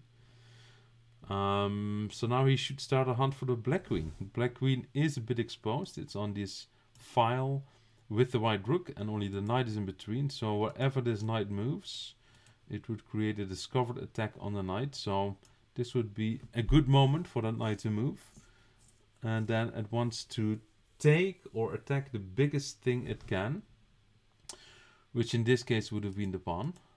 Now black gets a chance to take the knight, but he prefers to attack the rook, and the rook should go back as it did. And yeah, I would really want to get this queen out of this file of the rook. Let's see what black will do. Maybe he'll find a way to attack this rook in the corner. Okay, still knight takes d5. Looks pretty good. And now white actually does it, attacking the queen. Will black see that the knight moved, but the rook is attacking the queen? Discovered attack. Not sure if he saw it, but he decided to stick the bishop on f2. But I do count 2 protectors of that square, only 1 defender, and white believed him and said, okay, that king will go into the corner. So for now the queen is safe, but it's still pinned. In a pin with the bishop and rook. Oh, and rook d8. I'm guessing rook d5 is what black wants to do. Let's see if white develops the bishop. I like that bishop. This is a much better diagonal to be at. And now the black rook can take. Okay, this knight is much better on d7 than b8. Maybe you can go into the middle of the board. Let's see if white does the same thing. Not yet. The bishop moves out, attacks the knight, although the knight is protected. So black doesn't have to worry about it. But if he wants to keep the knight, he should move it. I really like this e5 square. And then maybe just bring it closer towards this pawn that is one of the main, or if not to say the most important defender of the white king. If that pawn is gone, there would, for example, be queen h5 checkmate. So this pawn is critical in the defense. So if black can use that knight to attack it, that could be quite dangerous. Okay, that's step one.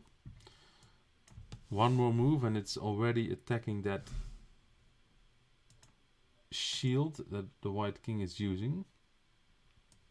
Let's see if black is thinking alike.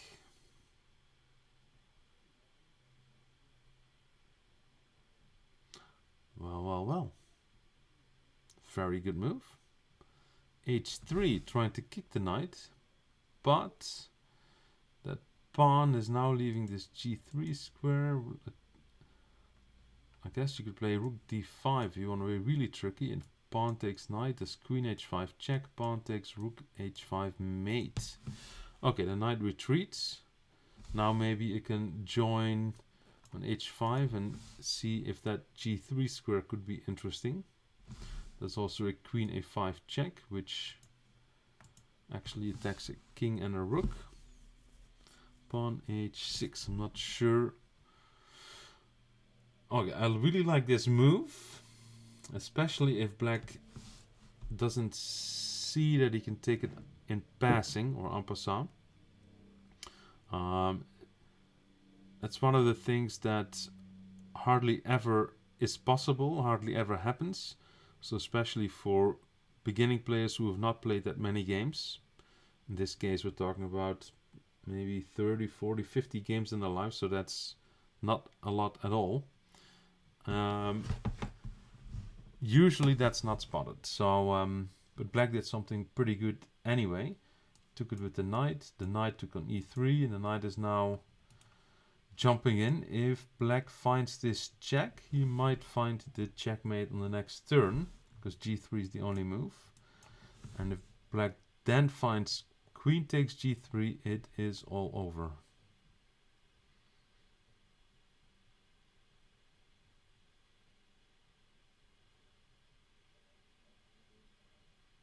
There's g3, and there's queen g3. Okay, let's see. That means that a lot of people now have 2 points. And Ngozi had to leave, so Jazain gets the win by default. So his 2 points. I think all the brothers have 2 points now. I'm not sure what's going to happen next, but we'll find out soon enough. I'm going for a quick bathroom break, and I'll see you in a few minutes.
Alright.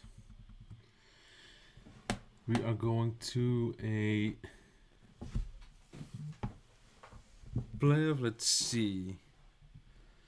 Alright, so Design and Javius are playing against each other. The winner will play against Jay Sean for in the final.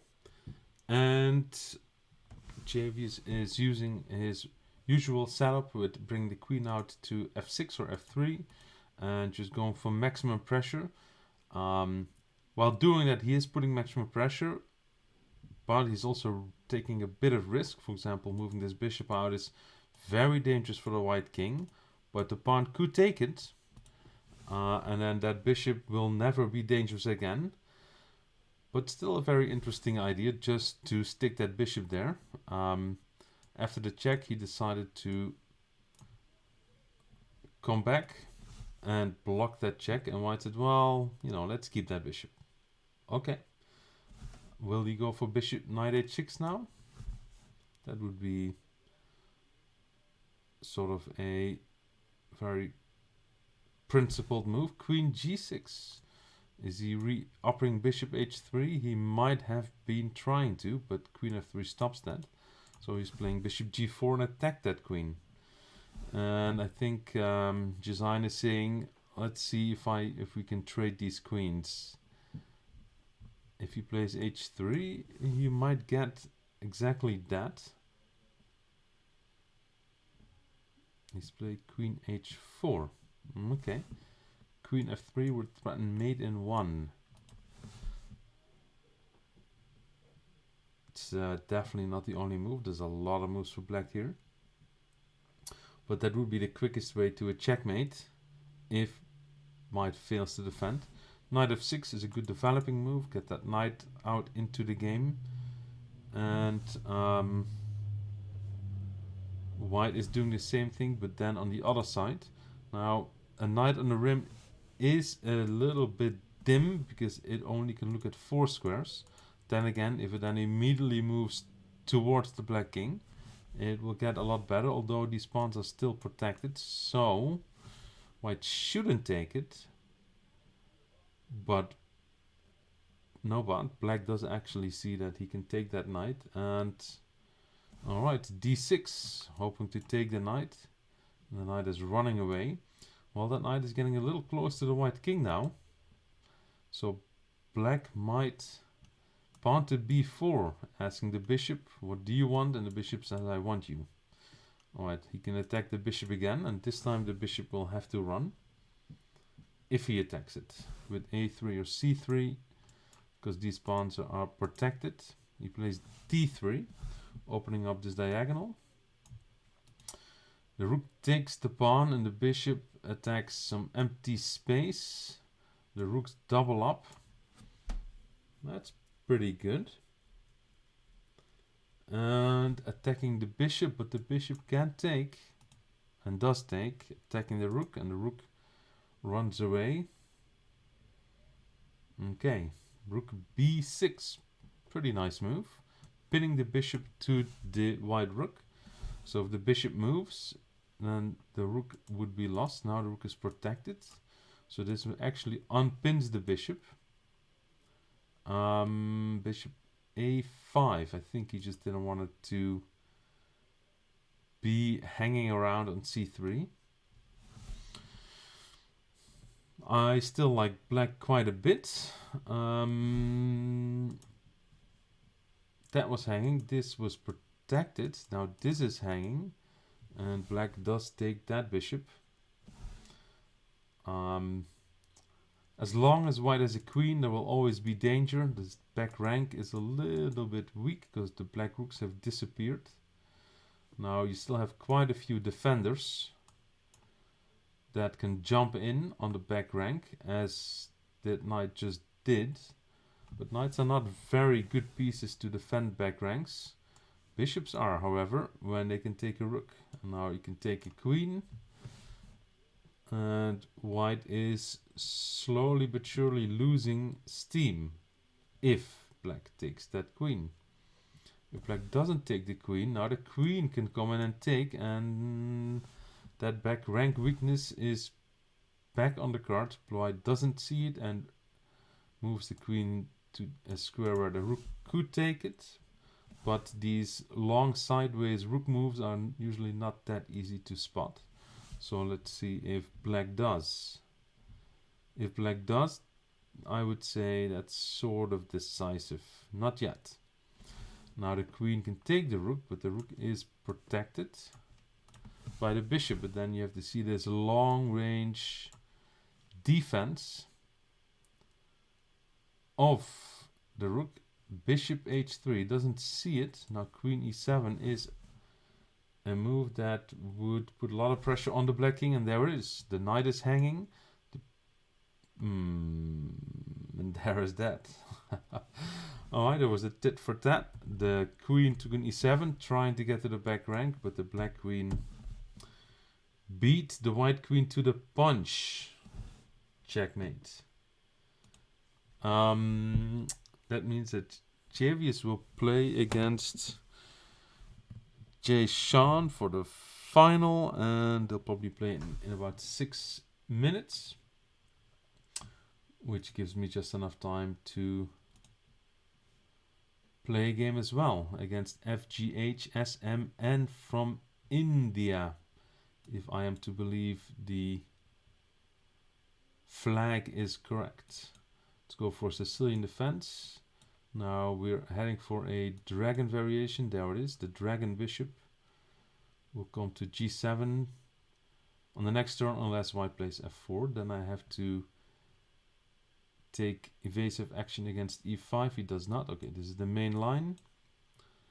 Now it's a classical where white castles kingside.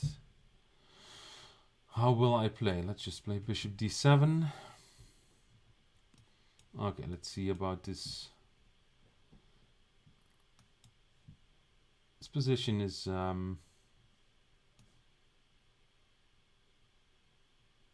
let's play rook e8, protect that e7 pawn before playing queen a5. Queen is unprotected, so there's some discoveries. Okay, there is one, but I'm not too worried about that. Let's take this and let's see if we can trade these bishops. He doesn't want to trade these bishops. Okay. He's going to play c4. Huh? Let's stick my knight on c5 and attack that b pawn. So he cannot play c4. He's playing very quickly. It's not playing great, but I guess it's not a position where you have to play extremely. I mean, he's what is he doing? Square e4 is now under attack. What is this move? Alright, I'm going to go for b5 if he doesn't mind. Alright, there I am. Interesting. Okay, I can no longer restrain myself. And let's go for... You can go for my e-pawn, but I can defend that pretty well.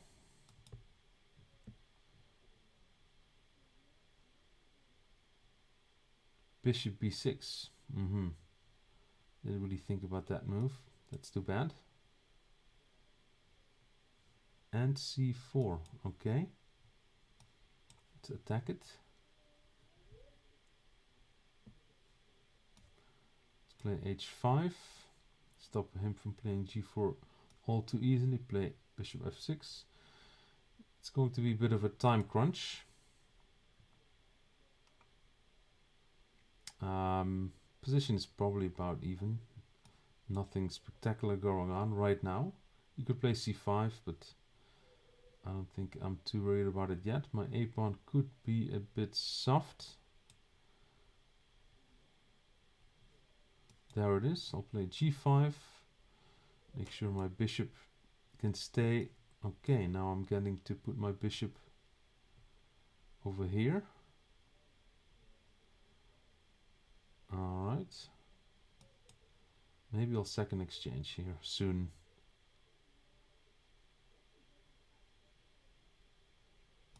Okay, let's do it.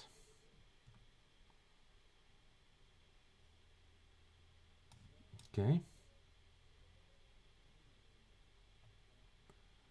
Oh, yeah, I missed that. Or did I? Did I miss that? Okay, let's check again. Let's take and take on g4. Now go after the f-pawn. Let's block the 6th rank. Okay. All right.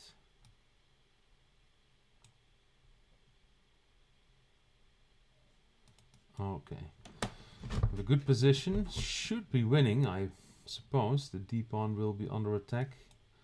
I have 2 very juicy pawns that are ready to make a run for it. Okay, check, and g3. What's he gonna do now? Right, as expected.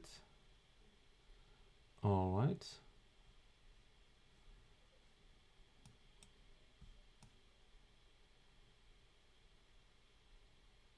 G2 already wins. What am I doing? Of course it wins. Let's go, G2. Bishop d4 coming next. G1 coming after that.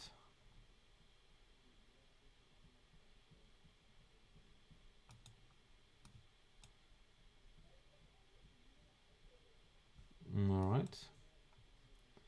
Should be a fairly trivial win at this point.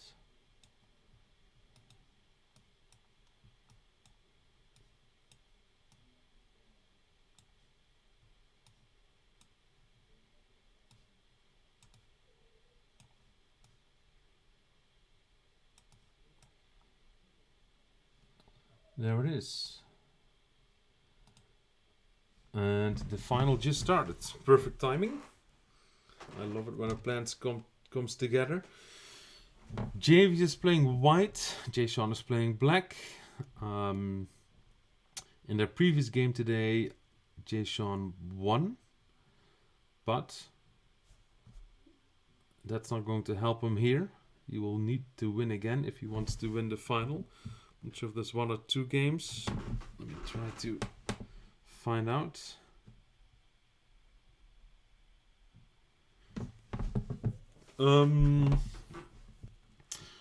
So far so good on the one ply department. No one has lost anything yet. Black has developed 2 pieces, but white 1. But white has stuck 2 pawns in the center. I like that. And black put 1 in the center as well. So far so good. Bishop takes, attacking the g-pawn. That's the first big threat. And will he see it? Or will he take the other one? G2 would be really, really juicy because the rook will be lost. He takes the other one. Alright, that rook escaped certain disaster. And now he's trying to go after this bishop again. And the bishop decides to stay on this diagonal. That's can be very good because that prevents this white king from castling. Because the bishop attacks this square and you're not allowed to castle through check. So white would have to block this diagonal somehow in order for the king to castle. Well, queen h5 is a nice idea, unless it gets taken. And Javius is off to a very good start, because he took the queen when he could. Yeah, now things are getting a little difficult for black. What to do?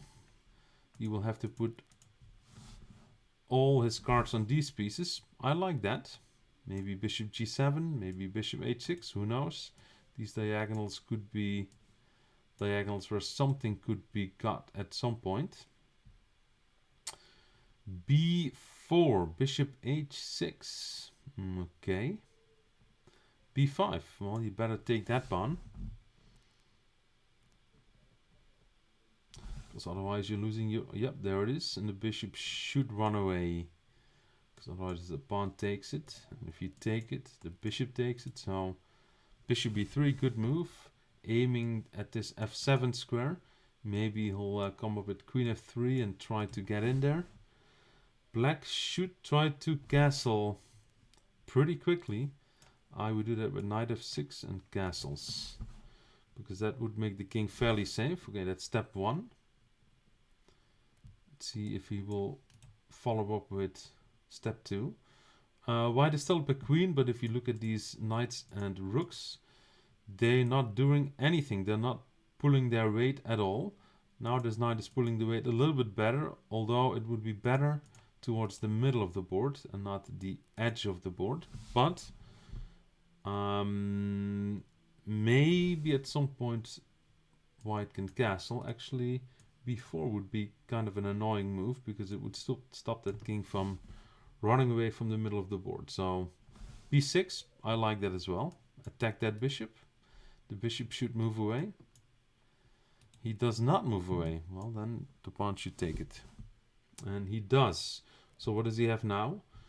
He has one bishop for the queen. Well, it's better than no bishop for the queen. Yeah, if he castles, then this e7 pawn is up for grabs. But maybe it's still advisable to get that king out of the middle of the board. Definitely now, because now queen e7 is threatening mate in 1. So this is the time. If there's ever a time to castle, this is it.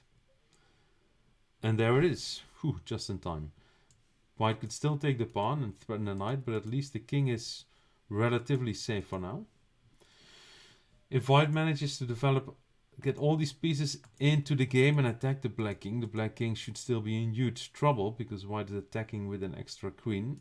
For now, black should defend against queen takes knight, and he does by moving the knight away. Alright. Now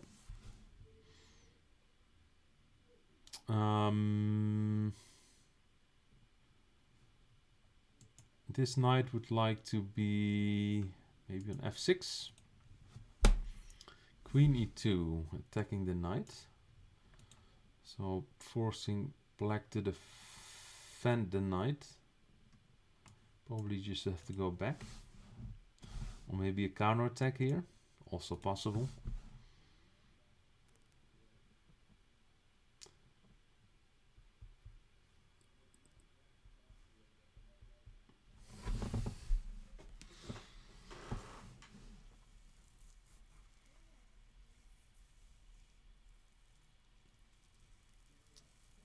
Bishop c8, okay. He was thinking about it, and he's using the bishop to protect the knight. That's very good for the black knight. And the queen comes back. Not sure if there's any threat right now. The bishop could take, but the rook is still protecting f7, as is the king. So maybe give this king, this bishop on b3 a little nudge. Ask the bishop, what do you want? Alright, I like bishop f5.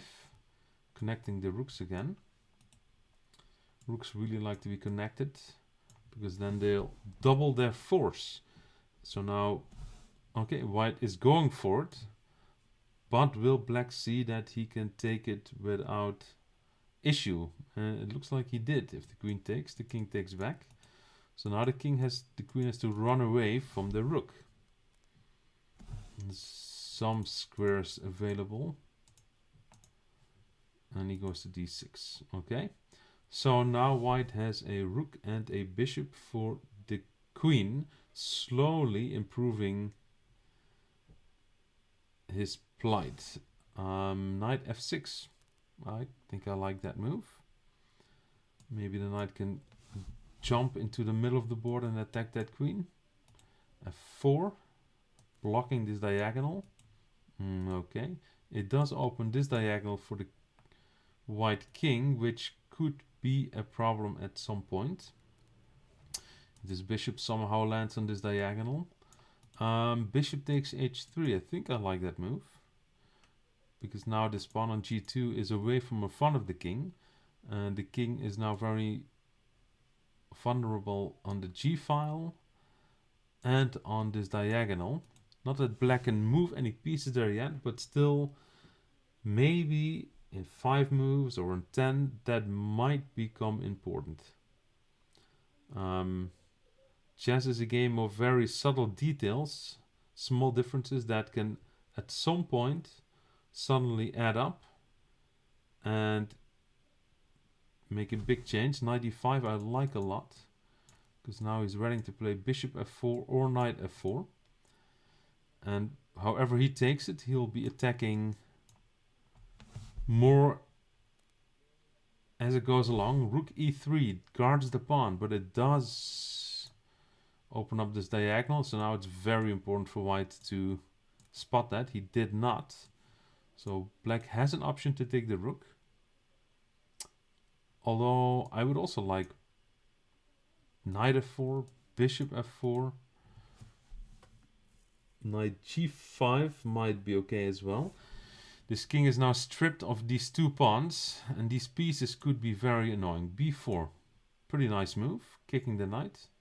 The knight could maybe come in to the game like that. This rook still needs to, I would really just like to bring this rook to the other rook and form a battery. That is interesting as well. So now maybe the rook can come in on the 2nd rank. This king is wide open, although there's still some rooks available, so maybe he can block the check and deal with it like that. The king could move. Ooh, that's very dangerous. Walking into a discovery. If this knight moves away, it is checked by the black rook. So attack the biggest piece with the knight. That would be the queen. Either queen knight e8 or knight e4 check would be very good. Knight h3 actually is creating a mating threat, so that's packing a lot of punch. And a white king is in grave danger. The rook can take it, and should, but the pressure is mounting. Queen check, okay. So you can block with the rook or the bishop, or you can move the king up, which he did. Still threatening rook f2 checkmate. The rook could take, and then the knight could come in some way, and that king is still in great danger. But now it's becoming critical, because that knight was very powerful, and it's gone now. So I think black should be looking at what to do with this knight. There's not a big target for the knight, but g4 is the move I was looking at. Now the king has to move to g1. And the question is, can this bishop somehow come in? If you come to e3, then there's still 2 rooks to deal with that. So what to do? Bishop d2 could be interesting, just to attack this rook. If you bring the rook over to the 2nd rank, it's very dangerous to the king. But then you leave open the 7th rank. Knight f2. Actually, I might like that quite a bit. Attacking this rook. G3 is probably the best. Rook here, threatening mate. But black's turn first. Check. And mate is on the board. So now both players have a checkmate in hand. It's black's turn, so black gets first dibs. And it's critical. The tournament will be decided basically on black's next turn. If black finds knight takes king check, the king has to move into the corner, and rook down checkmate. Black wins. If black doesn't find this, then, well, there's step 1. The king has to move to the corner. Because the rooks are... So now rook f1 is mate. And not playing rook f1 might be rook g8 mate. It's a 1 move checkmate for both players. It's black's turn. If black finds it, he wins. If black doesn't find it and doesn't defend against rook g8, white wins. So this game could be over, and black does find the checkmate. Well, this was a very exciting game. White gave away his queen for nothing early on, but then slowly regrouped. He developed all his pieces. He won a piece back, he won a rook back, and then the white king got very exposed. And just in the nick of time, black found the mate. Exciting game. Jason is the winner of this week's tournament. Congratulations. I will play a couple more games before it is my lunchtime. Alejandro Pacheco from what appears to be Colombia, a candidate master. I think that's someone who is rated 2200 FIDE, or maybe, I don't know, I'm not up all that well up to date on the titles. We're playing a London system. Bishop d6 expected, because that's what everyone plays these days. I used to be one of the very few players playing this almost exclusively with white. And then Magnus Carlsen started playing it with black, like, I don't know, 10, 15 years ago. And since then, everyone is playing it. So, suddenly, everyone is also looking at it for black and finding all these ways to equalize the position. So, now knight f6, knight d6 is the plan to bring the knight to e4. Okay, I'll play bishop h4. I don't want black to play a knight to e4, so I guess, well, I could take an f6. Okay, let's take an f6. Pawn takes. Now the knight has to. Does my knight have to move? Maybe I'm just going to bluff. How about I'm going to bluff? Sure. Let's bluff. Just take my knight. I'm going to bluff that I'm going to checkmate you. Decent move. Not a huge problem for now. King out of the c-file. Attacks the e3 pawn. Do I have to play knight g1? I didn't really want to play that move. Knight f1, really? Rook e1, knight d4. That much I can see.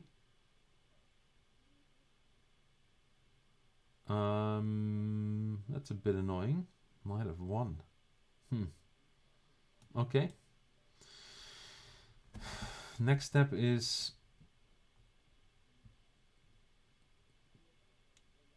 g4, h4, whatever I can do. Yeah, I expected that. So I'm pinning the knight to h7. Maybe he'll play f5.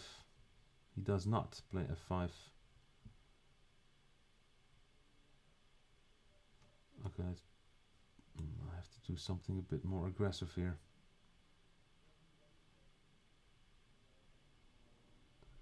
It's not looking great, I have to admit. Not looking great at all. Okay, I don't know. I want to play h4. You can play f6. I'll play h4 anyway. It's not looking great. Not to say it's looking extremely bad. But what do you do? What can you do?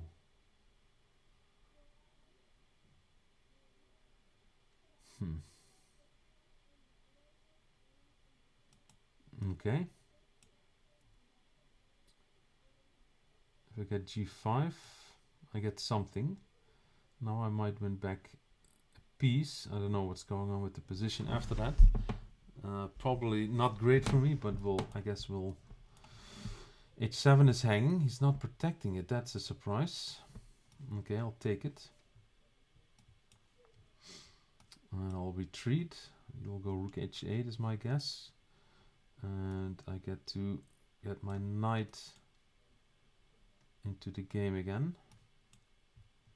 There it comes. Okay. And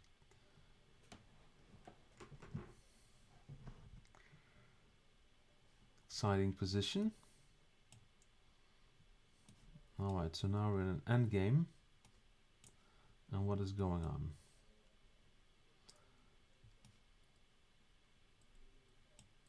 Let's chase that guy away from there. I have to, actually I'm going to lose on time. That's what's going on.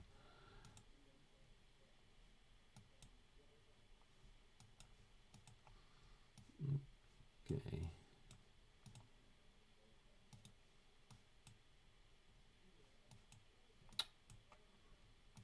No bueno. Yeah, I'm losing on time. It's too bad.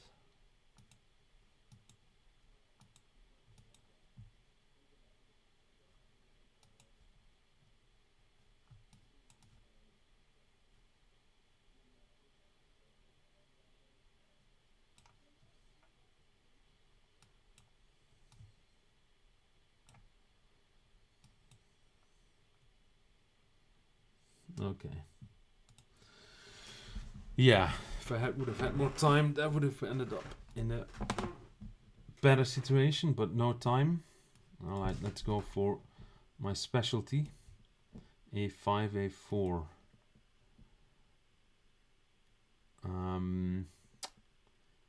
It's much better than it looks,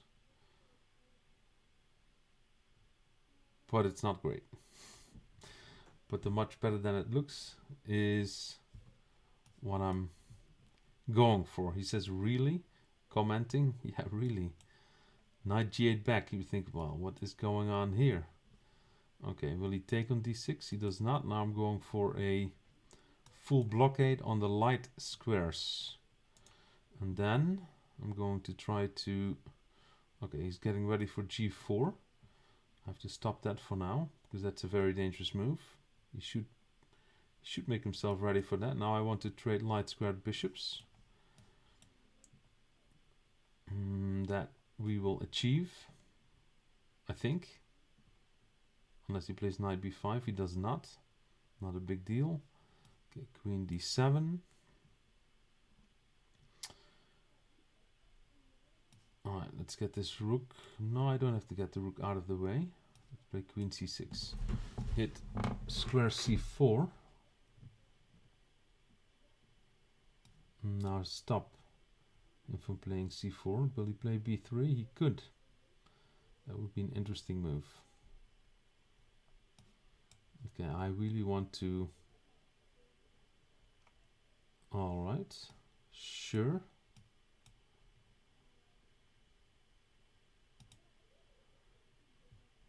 Really?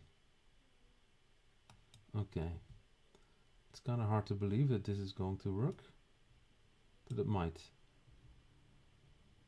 Take. Okay, let's do this.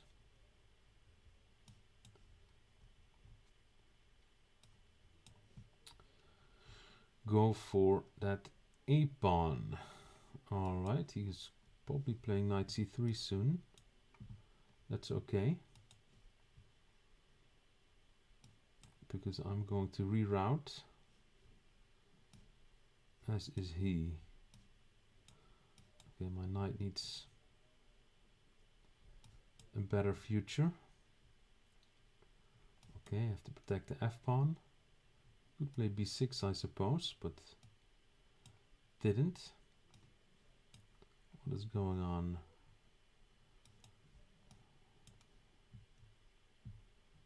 Let's get that knight out of there.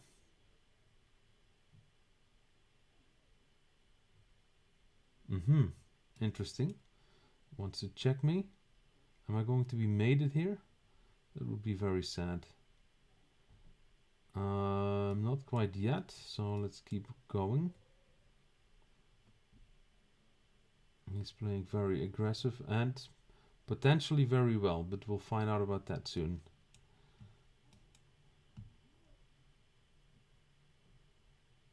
Very tricky position. Okay, knight b5 was going to sack, so that's not, hopefully not a problem. Might be a problem. We'll find out about that as well. Very tricky position. Am I going to survive this? Not with that. That's very bad news. Completely missed.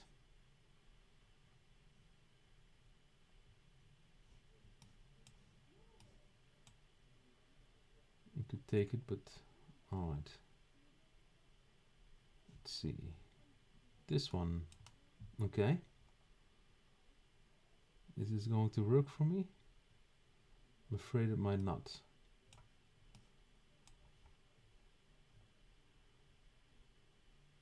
Very tricky. I'm defending with all my might. Now I might be okay. I mean, he's okay as well, so no big deal there.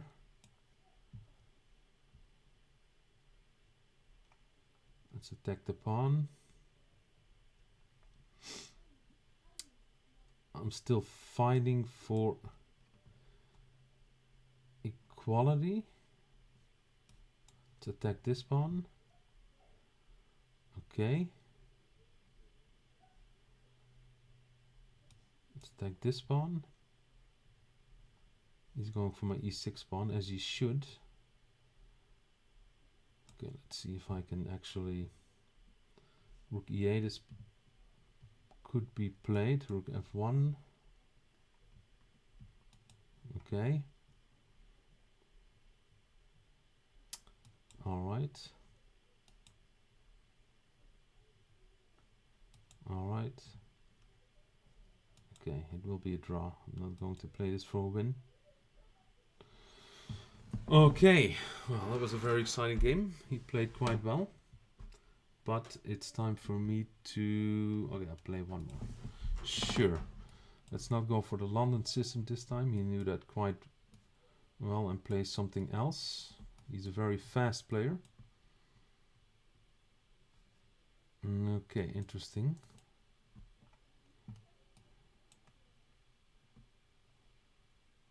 Alright.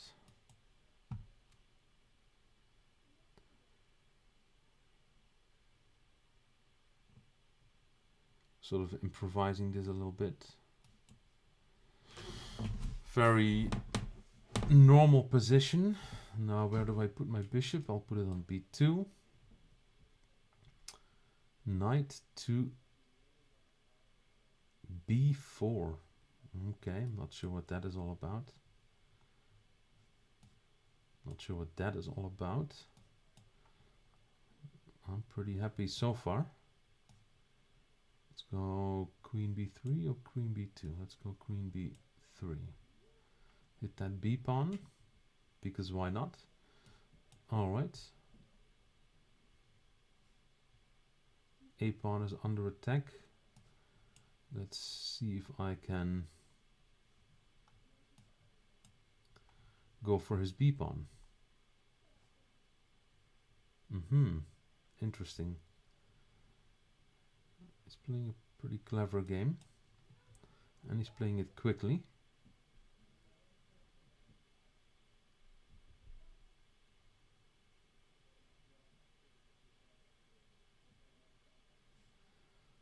I have expected that.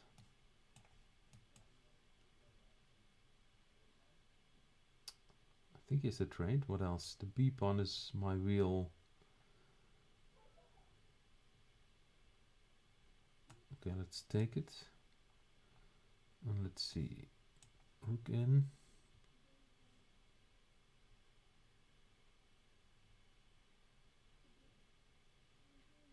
This position is under quite a bit of pressure. Bishop e5, this could be e5, so he plays bishop d8. Okay. I'll play bishop b4. And now I should bring my king. He's almost paralyzed. You could play g5, but I'll play king e3. So I'm defended against g4 because I'll play f4. Now my bishop is... Bishop on f1 is free to maneuver, maybe to a4. Let's stick it on e2. Keep the knight honest. And then maneuver to a4. Okay, here we go.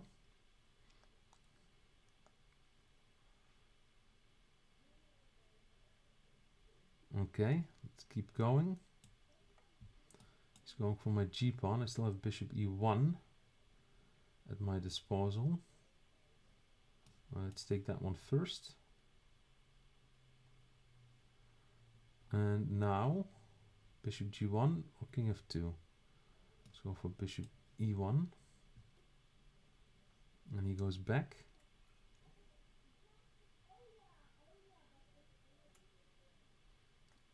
Okay, shall I push the pawn or not? Push the pawn. E5 or e takes d5. Takes e5.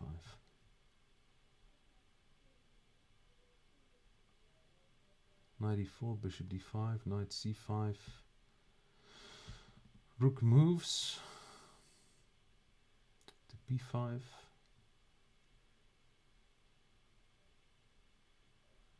Okay, looking okay so far. Is knight c7 coming? He might be coming with that move, but let's keep control over the situation. Bishop a5. f7 is a big problem. d8 is a big problem. I would say he's got a big problem, but very tricky. Well, maybe I missed that, but he's missing that his rook is being attacked. And there we have it. All right, last one. So he didn't like a5 so much, so I'll try a different move now. Or did he leave? No, he did not. Okay. Let's go for Sicilian Defense.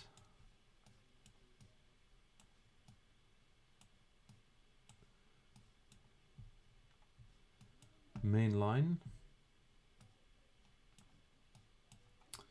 Knight e5 or knight e4. We'll go for knight e4. See what he knows about this. He does know something about it.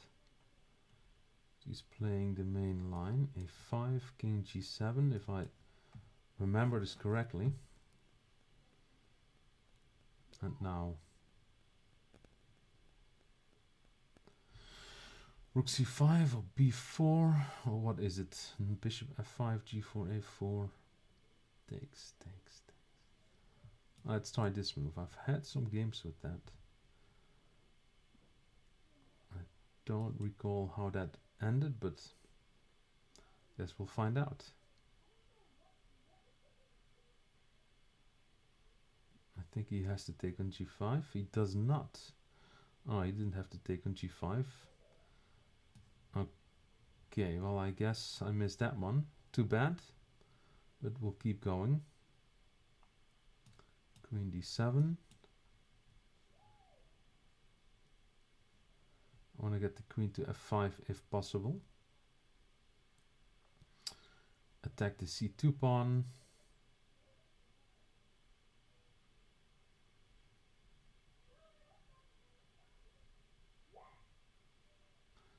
Have to watch out for my king. If that pawn gets to h5, my king will be extremely exposed. Okay, queen f4. All right, I think that might be a decent move. Let's protect e7 one more time and also get ready for rook c8. I sort of was expecting that. It's probably a pretty good move. I have to admit, I think I have to take, or do I have rook c8, or maybe queen c8? Not particularly happy with what's going on. Alright, I'll have to take. Now queen c8 or rook c8, which one shall it be? Or neither. It's my queen c8. Rook d2, Okay, let's bring the queen to a6.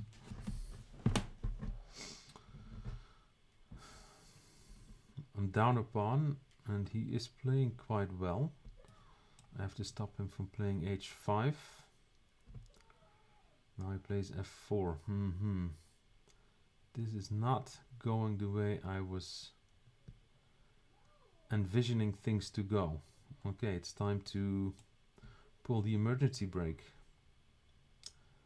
This is going to be not pretty. Okay.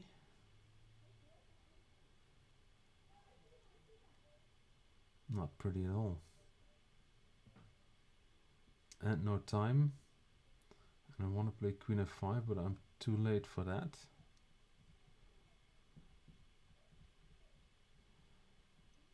Okay.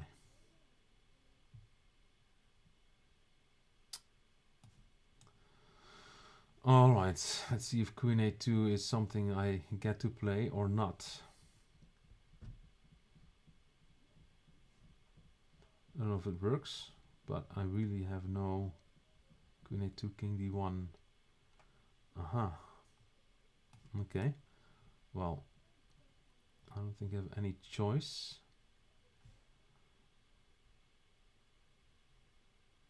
This is looking very bad. And I have no time. So this is just a disaster no matter where you look. Okay. To play something, let's just act like I have a threat here. And do I? Not really. Alright, I'm about to resign this one. Any more moves? Okay, let's try this. I don't think it's going to work. But we'll do it anyway and resign. Okay. That will be enough for me. Wait, does it? Chat, want to become famous? No, I don't want to become famous. Thank you for joining. And we'll see you next time.